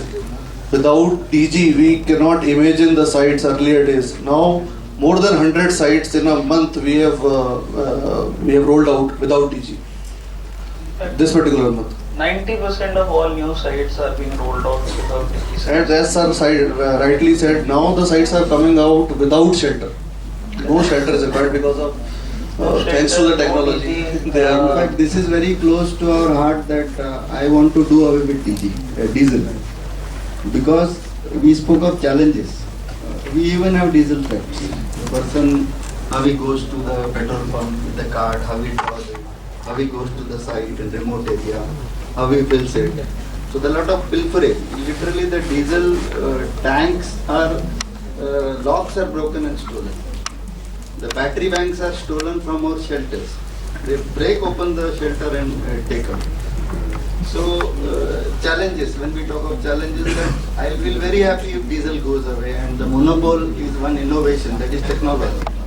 So what is happening is that now if you put the monopole, I have all this OPEX, I have all this reduction in my cost to the company, and end of the day it comes to the consumer, the mobile user who wants to pay it. Then we have challenges in terms of this fiber. We lay the fiber along the roads. If you see in Pune, digging work is going on nowadays. A lot of challenges are there in that. lot of regulations of the local bodies, municipal corporations, the charges. And Pune is one of the costliest city in the country, Pune and Bangalore, in terms of the charges which we pay to the municipal corporation. Then there are a lot of muscle pulling activities which happen in the field when we go to implement it. So a lot of challenges. He spoke of radiation. We all are a lot of like the ICRP, the body which regulates this radiation. It becomes very difficult for us to convince to the society. They just want to shut down the tower. If you shut down the tower, government says I don't want call drops. There is a coverage gap. When you move through it, government says remove all from hospitals, remove all towers from schools, remove all towers from institutes. Okay. But no one realizes that if this is a tower standing, you are below it, but you are not facing the radiation of this tower, it goes to someone else. 65 degrees beam width, and you are facing the energy from some other tower. And the body which regulates this is 1/10 of what the world body regulates. Like if you say 0.45 watt per square meter is what is permitted for a 900 megahertz frequency. For 1800 it is 0.9. So all over the world they follow 10 times of this. So in India it is more strict. So this has been regulated by the government. They have made many websites and they have educated the people. But we face in challenges of shut down the tower, radiation issue. I stay on the top floor. Somebody had a cancer in the society. It is nowhere linked to that. So these are all challenges which we face, and somehow again at the same time consumer wants that call drop nahi hona chahiye. If so many sites are shut down, about the donor issue, access issues, the rates are hiked like anything. Just like that, if you want to continue, your agreement expires. We find it difficult to go all this. So challenges means there is a cost involved to it. So if you look at most of the sites in India, okay, and you are providing that. So you have 3G, you have 4G, base station. Now just think about today what you have a point-to-point network. Okay. Now think about a mesh network. You just replace the base station microwave with a mesh network with 2x2. That means one side it will look at 4-5 base station, another side it will again look at 4-5 base station. Let's say one particular base station in a cluster of 10 is going to be defined with a bandwidth of 500 Mbps. Okay? When you have point-to-point microwave, you are dedicating bandwidth per base station. The demand of a base station is not all the time need to be dedicated. So what you need to do is that you need to dynamically understand what exactly which base station needs what kind of bandwidth, and that 500 need to be evenly distributed depending on the demand, rather than all the time supplying to it. So dynamically allocating. Exactly. Okay, and second is when you have 3G, 4G, Wi-Fi, okay, on the same site, you have two kind of traffic. Certain traffics are, real-time traffic. We call it as, guaranteed bit rate. And second is non-real time. So today, what you do is that you are either connected to 3G, either connected to 4G, or you are connected to Wi-Fi. What if certain connections which do not need quality of service will be on Wi-Fi? Certain services which needs, high-end quality is 4G, and lesser quality to 3G. Can it be possible? Yes, it is possible. Now, when you do that, you further go for enhancing the efficiency of your transmission backhaul. And those things, to be honest, are not yet explored in India. Okay? So mesh backhauling, and to add on to that one, the gateway that you are defining as the incoming bandwidth, you put a cache server there. So all the 10 base stations bandwidth, 30% of content is actually cached there. So eventually your bandwidth goes up by another, from 500 to 700, and with mesh, you actually provide a bandwidth of more than 1.5 Gbps, where you are actually consuming 500 Mbps. So this is an innovation. So is this, will it be hardware or this will be software? This is software. This is pure software. So the existing hardware, is it capable of kind of being modified to utilize this kind of capability? No, so typically what happens, your mesh networks today, it is an unlicensed band. It is 4.9 to 5.8 gigahertz band. So you have to have the mesh capability to your base stations. Okay, so you just need the antennas outside. So that means your microwave, your IDU/ODU is not going to exist. It is going to be inside the base station. So when your base station is actually looking at transmission, it is looking from a Wi-Fi point of view, from a 3G point of view, from a 4G point of view, a single transmission.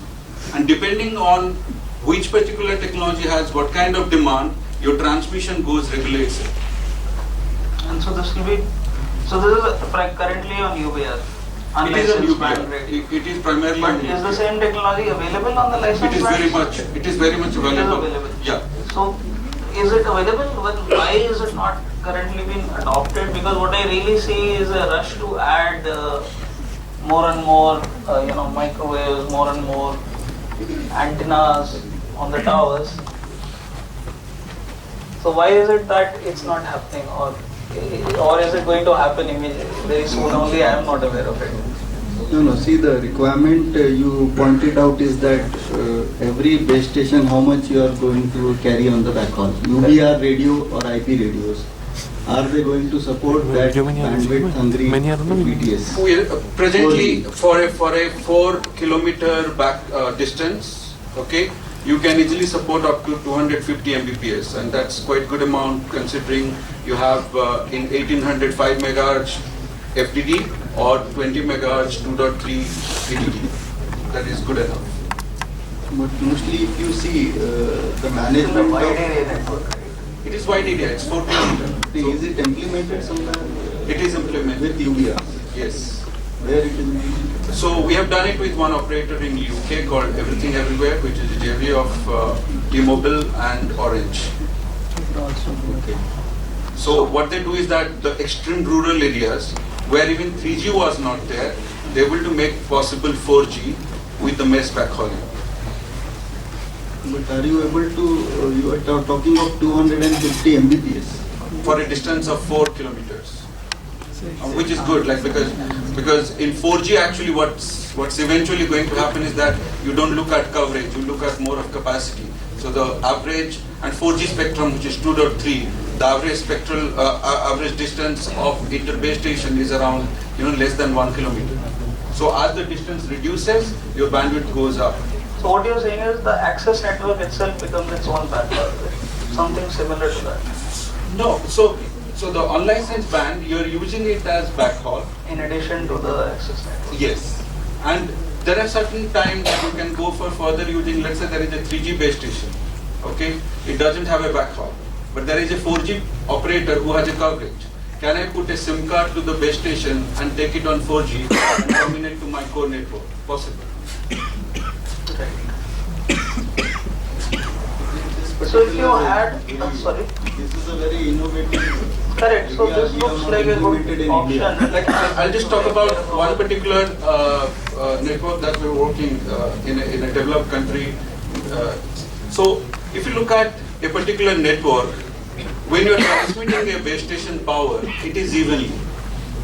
Okay, just think about a country like Singapore, where people commute through buses and trucks. So a bus which has 60 number of smartphone is itself a hotspot. So when you are giving the signal, it is like uniform, but it is not actually to the location where the traffic demand is actually coming from. So can I put a base station in the bus, and can I transmit one spectrum inside, one backhaul, and it will keep on hopping between base station, which is macros. And it is going to run on the base. The base station is going to run on the power of a bus. Possible. So this technology, what he is talking of, is a really innovative one, which we are also hearing. Today, what is happening is that because of the launch of 4G, at every site we are going with the fiber. We are not thinking of all these Until the time, the issue is actually not fiber. The issue is that till the time the fiber is not there, even though you have purchased the base station, you can't light the base station. Correct. That is the challenges which we are facing now. Taking the fiber to each and every base station within the cities, laying it. This is a challenge for us. So microwave IP radios are not able to provide you that much bandwidth today, what you require. But you are speaking of 250 Mbps. So I think that will suffice the So 250 traffic for which we get. 40 megahertz band that will be using out of the 4.95.8. 4 gigahertz. 2.45 and 5.8. We have two spots in India, unlicensed bandwidth. Yeah, so I'm talking of the 5 because 2.4 is mostly used for Wi-Fi. Yeah. Okay, so now the unlicensed band is now, there is a talk between whether it is a LTU band or it is a Wi-Fi band. Okay, so that's something which is going to come out. So, There is one more example I'll just give you. Yeah. There is a company which is primarily from a data center. What that company has done is that it has come up with a distributed data center. Now just look at the top 5 operators of India. They have core network in almost all the major cities. Okay, all of them mostly. Now they buy hardware, they buy software. So what this company is doing is that they set up data center. Now let's say operator A, B, C, D, even though they are operator in India, but their market segment is different. Their application content, they are different. You know, not largely, maybe 20%. The peak GI throughput maybe also have a variation. So what they do is that from the base station, they just buy a pipe to this particular data center. The data center in turn buys OSS, BSS, EPC, all the software and post on it. And it gives a bill, end of the day, how much you have used it. And that's way your overall capex and opex both are going to optimize in the range of 70 to 80%. Your entire core network is virtualized, hosted in a data center cloud. Whether it is billing, OSS, BSS, analytics, EPC, GGSN, SGSN, Correct. anything. Okay. So,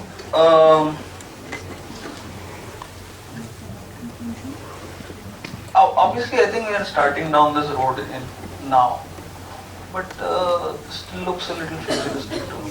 I think one of the reasons why this is happening is because every operator is kind of insistent on putting up their own, exclusive, but the sharing is increasing. Yeah, I would like to sum up in this way is that one day technological obsolescence takes place. That is, if you see Kodak, now cameras are available on your mobile. So gone are the days of reels, and overnight it changed.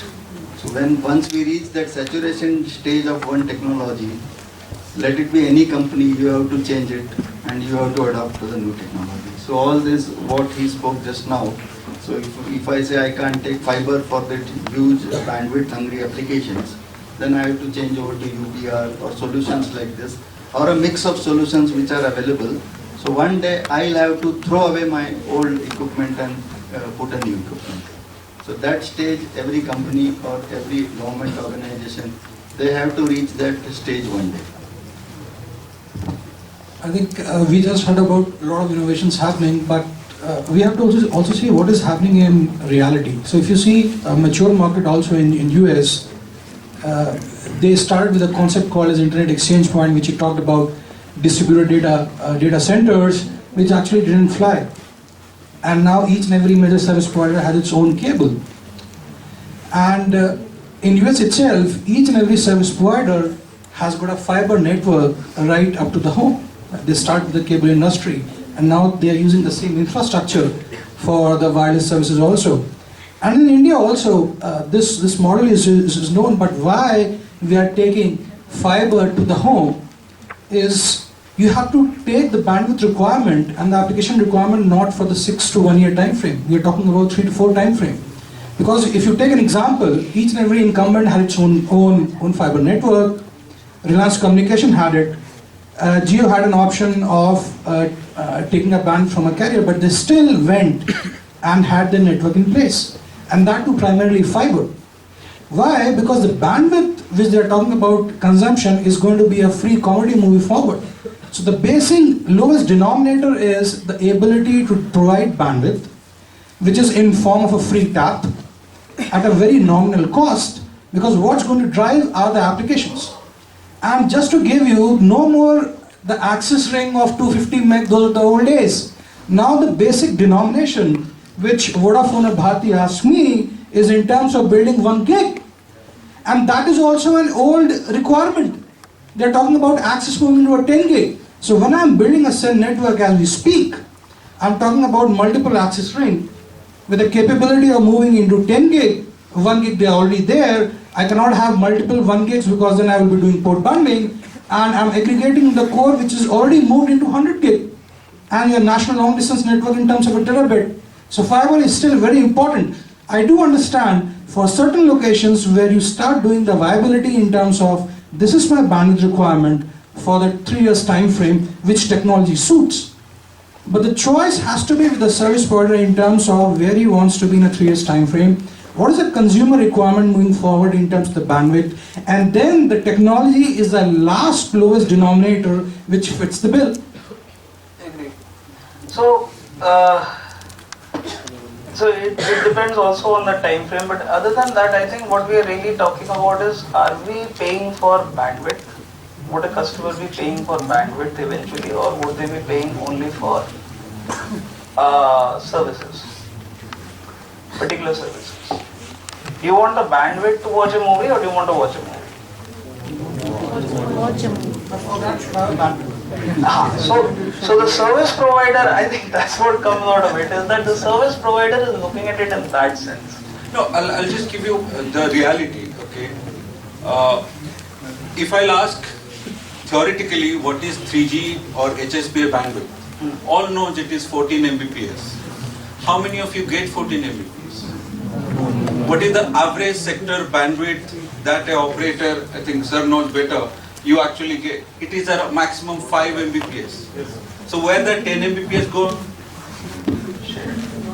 No, it's not shared. I'm saying 14 Mbps is theory. Actual you realize is 5. So more than 70% is actually in air.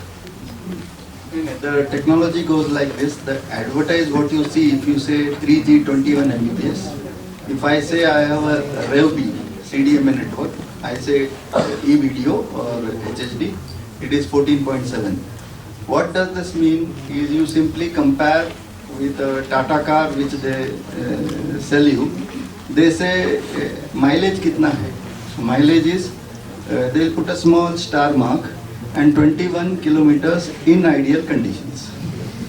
So what is that ideal condition? A telecom tower has 3 sectors, 1, 2, 3, 65 degree beam width.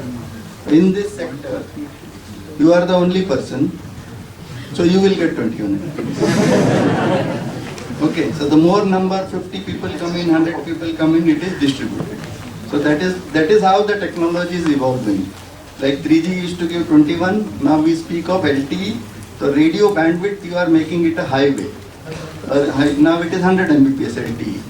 So you go by average speeds. And if you say night 10 to 11 is a busy hour, then more people will be there in the sector. But afterwards, the remaining 23 hours, you will get good speeds. So you may get 100, you may get 90.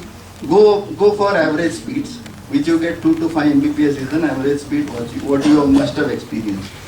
Okay. So that is how. Yeah, that's precisely. So what I'm saying here is that, ideal conditions are there to, study and to be happy with, okay? But we have to design the network with practical conditions, with practical technologies.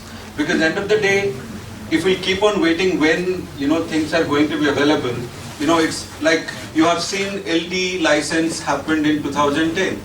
How many LTE users till date? Has it crossed more than 1 million in India? How many operators have gone out of LTE? No, I think that's a speed of adoption which is going to happen. So once it explodes, 3G took about 3 years to gestate. No, but sir, again, like with Today it's actually catching up. It's growing at about 70 or 3G license and 4G license in India happened at the same time in the gap of 1 week. Okay? Verizon started LTE in 2008. Okay, and today it is sitting at a customer base more than 30 million. Okay, in India we started in 2010. Okay, when 2008 Verizon got the license, that time the ecosystem was not ready. There was no 700 spectrum, 700 devices. Can I say something? Yeah. 4G rollout in India has been very slow. Not the adoption rate. I think the adoption rate of 4G will surprise all of us, I'm pretty sure. It will be, the adoption rate of 3G surprised us. It took about 3 years. There was very few people on 3G and operators were really getting a feeling that they spent over too much on the 3G spectrum. But the thing was, 3G coverage, it took about 3 years for the coverage to become ubiquitous. Right? Till the coverage is there, and the services are properly available, which means that it's more or less available 24/7, people tend not to adopt it. Right? There are reasons for that. We go in for that kind of 3G coverage now. I think a lot of people have gone into. Now you're seeing it grow at 70% odd. The reason, one of the reasons why this is happening is that the backhaul and other infra requirements to launch a particular service, particularly high bandwidth services, which will need some kind of fiber or whatever, at least I'm convinced, but maybe you have an argument on that, so we can discuss. The point I'm not saying one way or the other, but what I'm really saying is that the pace of infrastructure rollout gets slowed down because where we need the support from the government, for instance, in terms of site acquisition, in terms of right of access for fiber or whatever, those kind of things are extremely difficult to do. Today it doesn't take me more than 20 days to build one of those 40-meter odd very large sites. It takes me about 15 days to build a rooftop site. But it takes me 2 months. In some cases it takes me forever. It takes me 6 months on an average to get a municipal permission. Just say we were talking about monopoles. The amount of time it takes to negotiate with a municipal corporation to get a permission to build those poles on the roadside or something is huge. That is probably a bigger reason why we are not able to roll out as quickly as we like. The second is there are so many agencies, hundreds of them. Government, particularly now in the last year or so, has done a little bit of work on that. They've tried to standardize the permissions, they've tried to, push people to, but it's not yet happened. Till that happens, because what is going to happen? You will take a 4G license and roll it out after 3 years. And you would have spent a bit of money on day one. You will be spending money all the 3 years, and during those 3 years you will keep getting warnings from the regulatory departments like DOT or the TRAI that you have not yet rolled out, you have not yet finished your minimum rollout requirement on that. Your adoption of 4G will not happen because a customer like me, when he walks out, the phone is switching 4G, 3G, 2G, whatever, it's doing all kinds of things on the network. So what is happening is I don't get 4G most of the time. In my office I get 4G on the 3rd floor, I get 3G on the 2nd floor, get some other G on the 4th floor, which means that I'm not yet committed to 4G. And I won't till I get it all over. So that's one of the reasons. It's not so much Reliance, you guys will probably know how difficult it is to get, or Indus for that matter. Who is the biggest challenge to get the site? Pune is like, what is the municipal cost? 4-5 lakhs, I think, 5 to 6 lakhs per site. I think it's about time, but I think we discussed on green side as well. But then we got into this discussion on bandwidth also. The point is, let's not discuss the European countries or German with India. We are different. The environment, the people, the culture.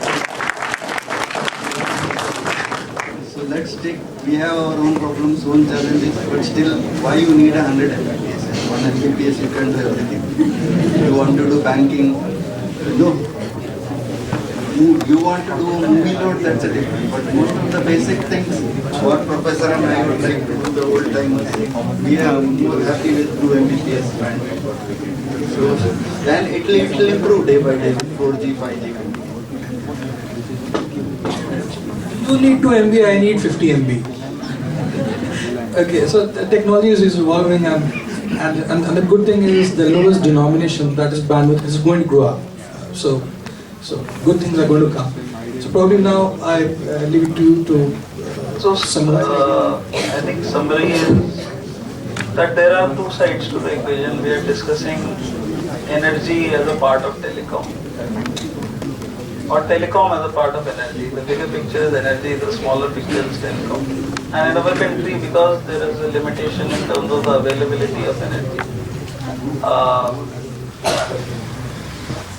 and that limitation probably will be there for a large number of years still, because the kind of investments required, if the government were to look towards providing 100% availability all the time across the country, the numbers we've been talking about are minor compared to that.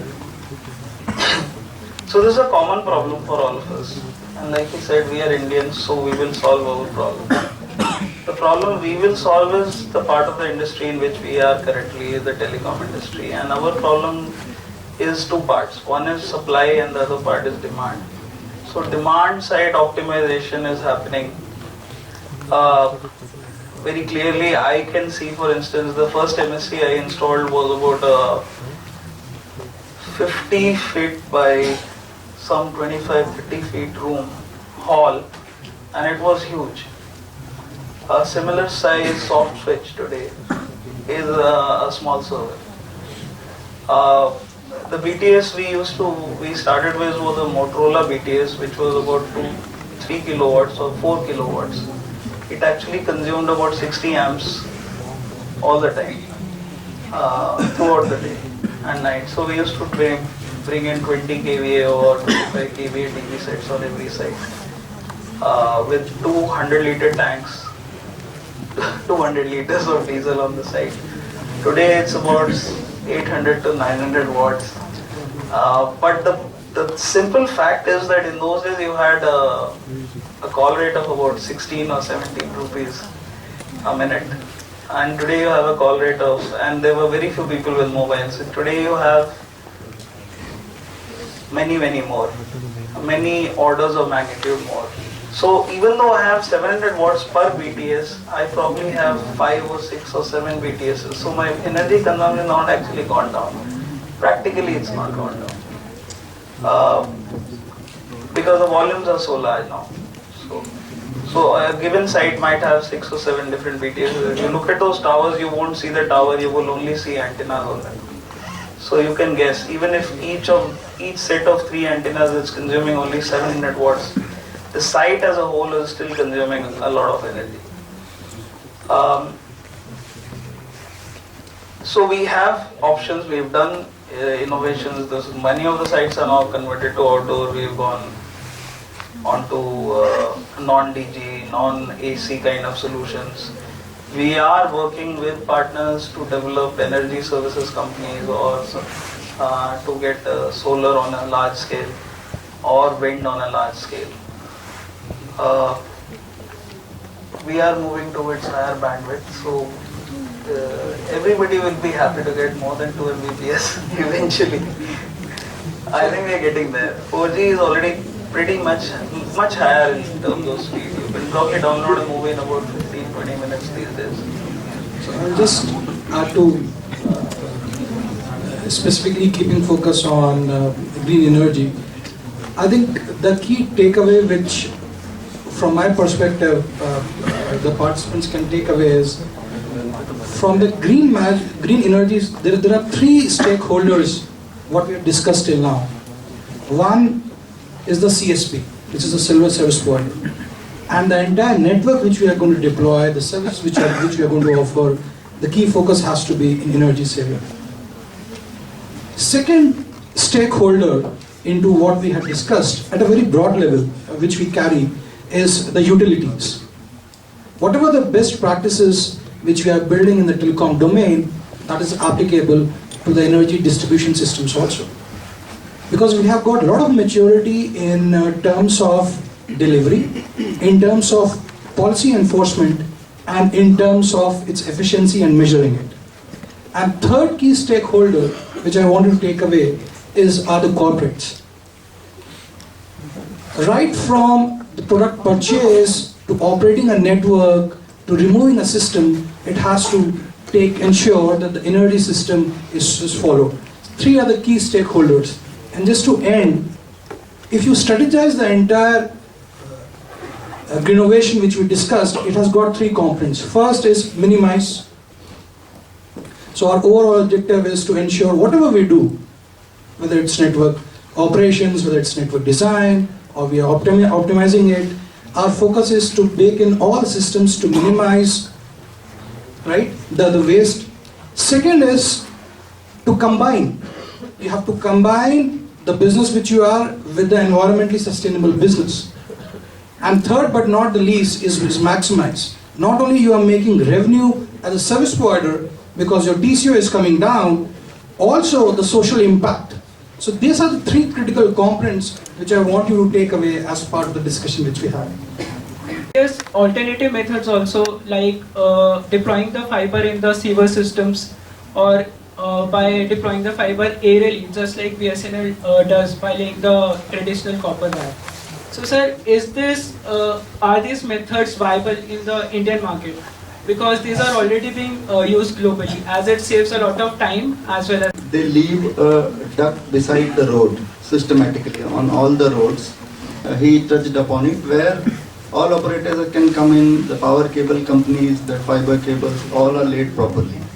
But if you see, you are in Pune right here, first thing is aerial is not permitted by the Pune Municipal Corporation. But Nagpur Municipal Corporation permits it. Bangalore Municipal Corporation doesn't permit it. So the various, because of so many agencies involved in it, though centrally, now all operators have told that we should have a central body, the central government or DOT or TRI. They give a guidelines and which should be adopted by the municipal corporation. They should not frame their own rules. So you talked about sewer lines. So we are not using sewer lines at all. If you see in Pune, the latest digging is done by RGO. He requires huge bandwidth. He is launching 4G. So he has paid around 600 crores of rupees to take the ROW permission. Such a huge amount is being paid by the operators. Still, because the corporation has not left that duct. In Nagpur Municipal Corporation, if you see, he lays duct only one time, and then he tells you, you lay 6 ducts. One, you will have the ownership, you put your cables. 6, it becomes my property and I will sell it to the operators. So do not dig the road again and again.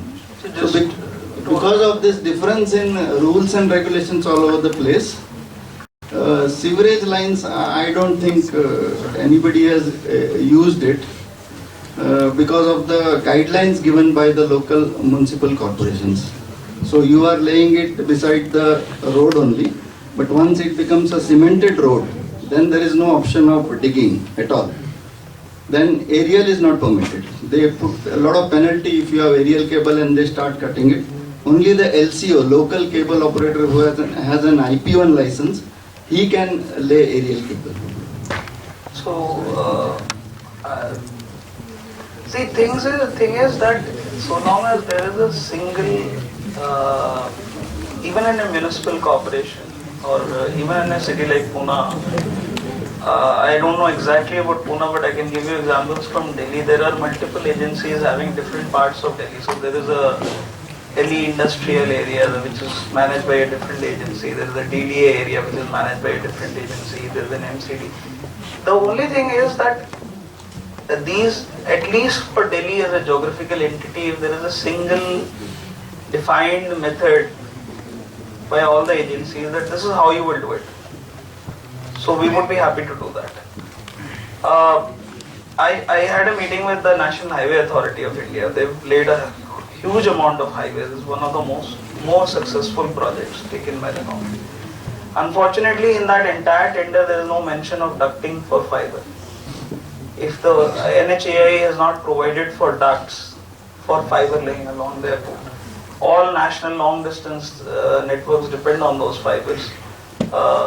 If we don't have that provision, now we have to dig up highways, which you can imagine how much money is being spent and what will be the status of those roads once we dig it up and provide the fiber inside. Operators are continuously doing that. They're paying, like I said, the cost of deploying the fiber goes up. The damage to the road is the second part of it. If you had just planned it while you were preparing the tender document, those things wouldn't be required. It's very simple. How many times have you seen a road, a major road being built, and then immediately after it is built up, somebody digs it up to put in an underpass or an overpass, or it simply wasn't planned well enough. If it's not planned well enough, then your infrastructure cost goes up. The amount of time required, and it also leads to various other negative effects.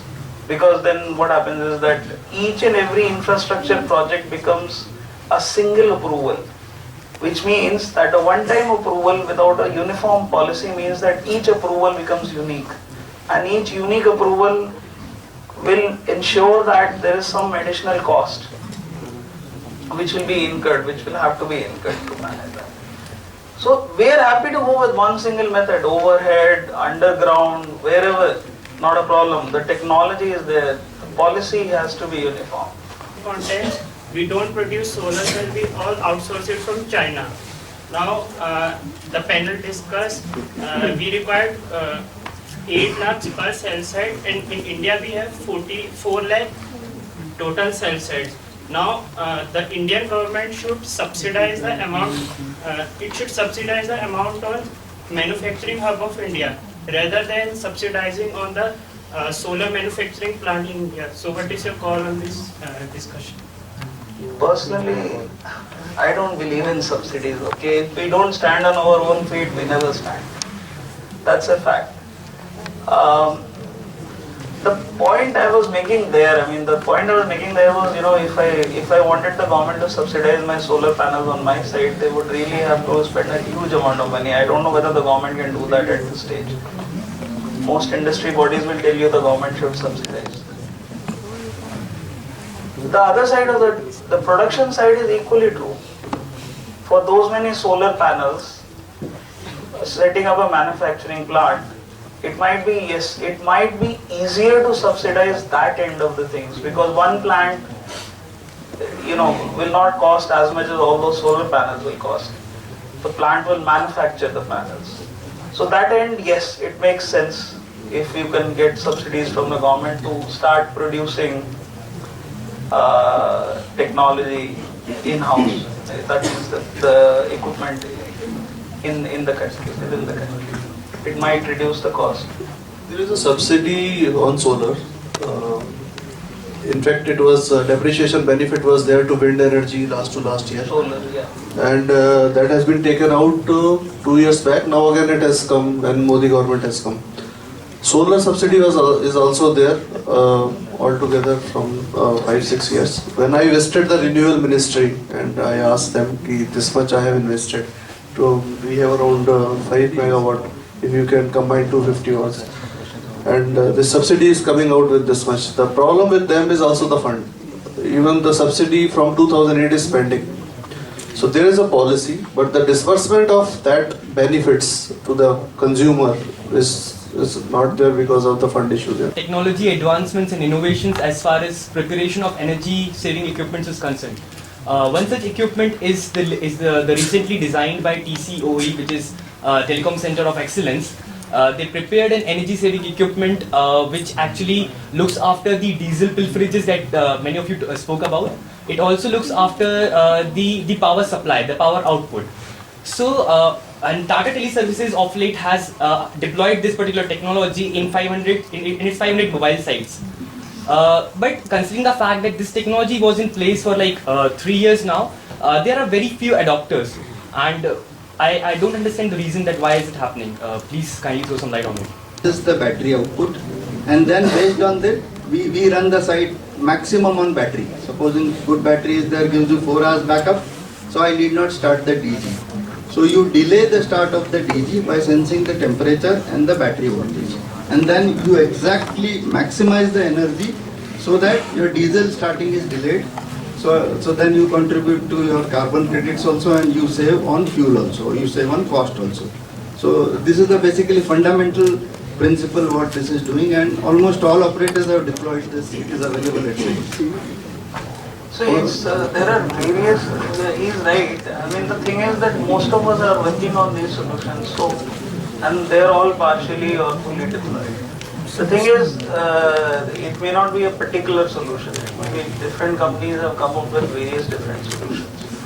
So TTSL I know because they are working with us, so most of their sites are primarily our sites. So they worked with IIT Mumbai, they came up with a software solution. Or rather it's a monitoring, site monitoring solution. Yeah. Thank you, sir. It monitors and then optimizes. So basically, this is part of a project we are running, which is we are calling it a tower operating center.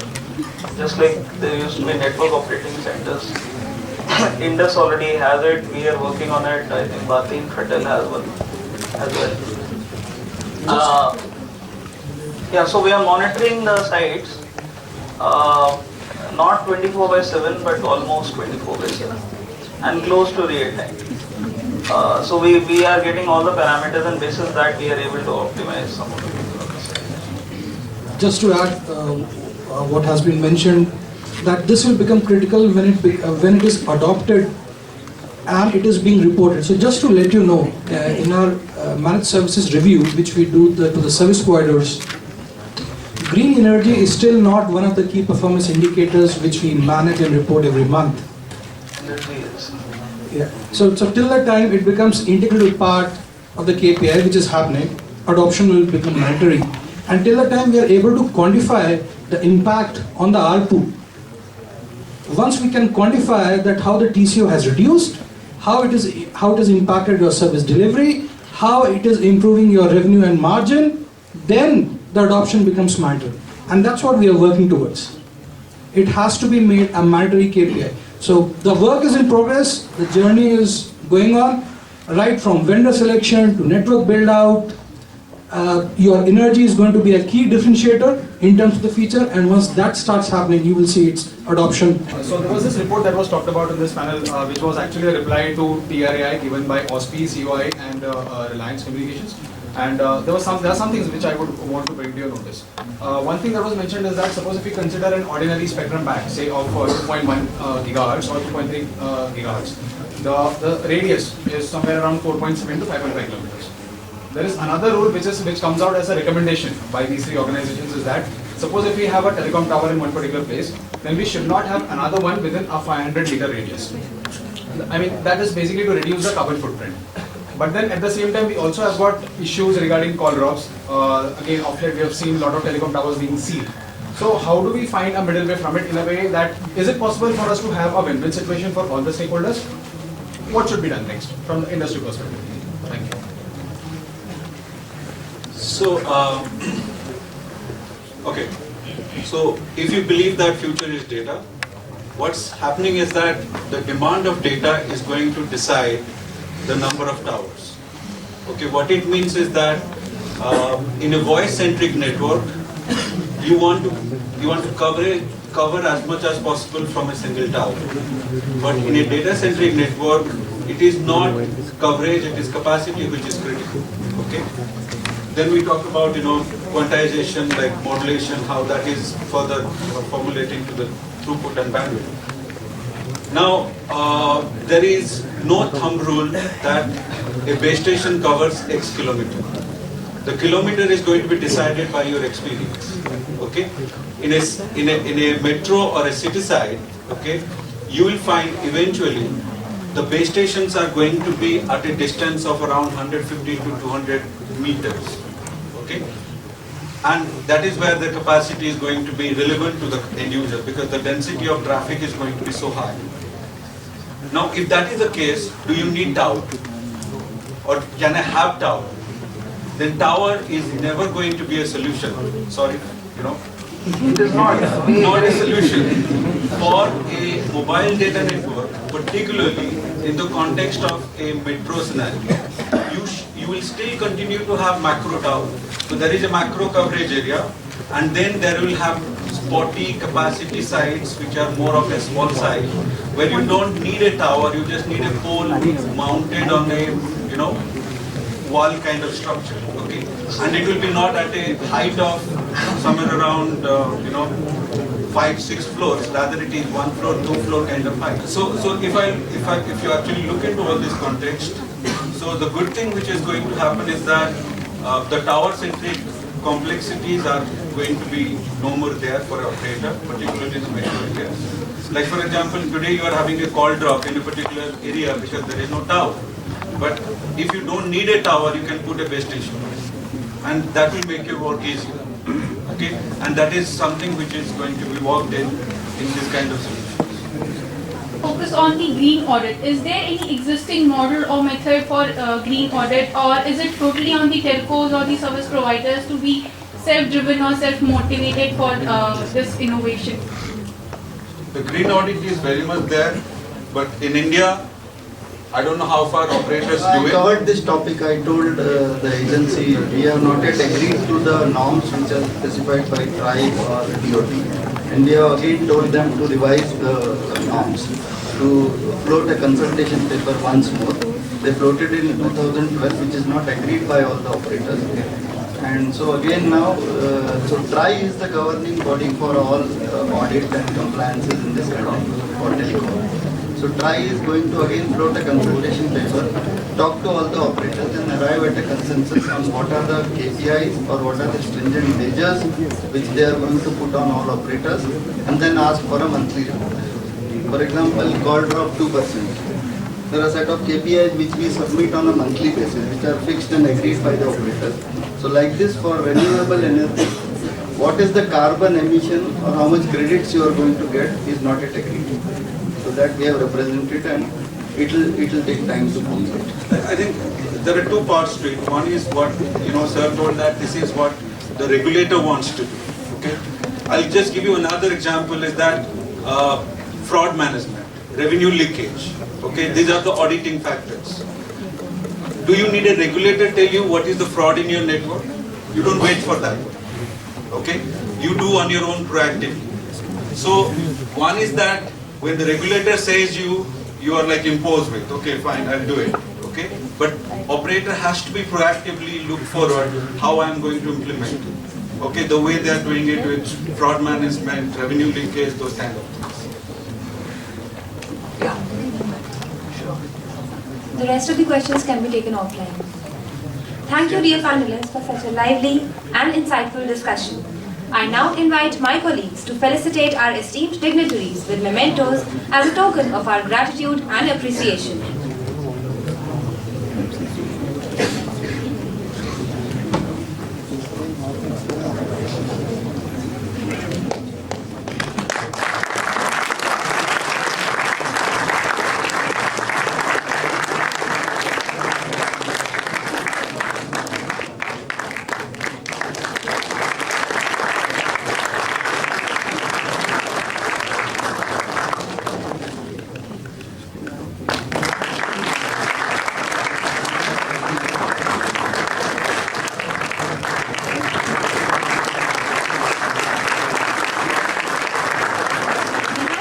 Members for joining us and would now request them to kindly take this. Would now like to call on stage Mr. Saksham Saxena, Event Coordinator, Greenovation, to propose the vote of thanks.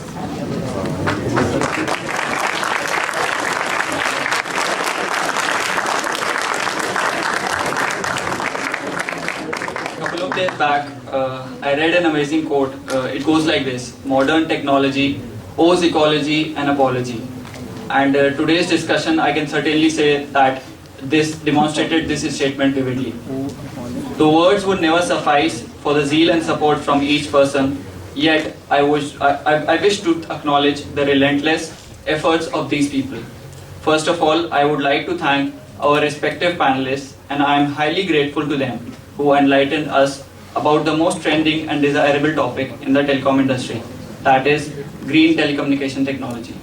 With their fruitful knowledge, gracious wit, and vivacious attitude, we would be looking forward for some more sessions from your side on green technologies with new interesting and intellectual innovations. I thank our Director Sir, Dr. Sunil Patil, for helping us out in organizing such events. Our Deputy Director Sir, Professor Abhijit Chirpurkar, for always motivating us with our initiatives, and experienced faculty of SITM for their ever-enduring support and making this event a grand success. I would also like to thank the WebTech and the lab team for arranging and guiding seamless operations throughout the panel discussion. Special vote of thanks goes to the placements and alumni team for providing us with the much needed details of the esteemed guests. I can't end without a special mention of the highly needful help provided by the ad hoc team members Anubha, Ashlesha, Anusha, Meenakshi, Salman, Tanuj, Shreyas, Aditya and Bharat. I would now like to call upon stage the 4 pillars of the Senior Acads team who worked tirelessly and effortlessly for organizing this event. Neeti, Nupur,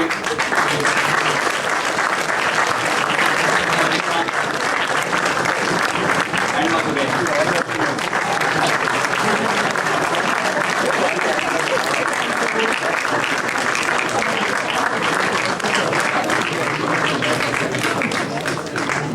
I would now like to thank my peers and juniors without whose support this event would not have been possible.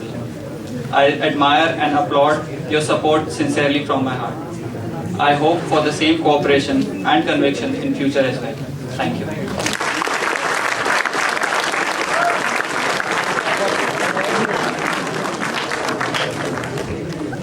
With this, we come to an end of this exciting day.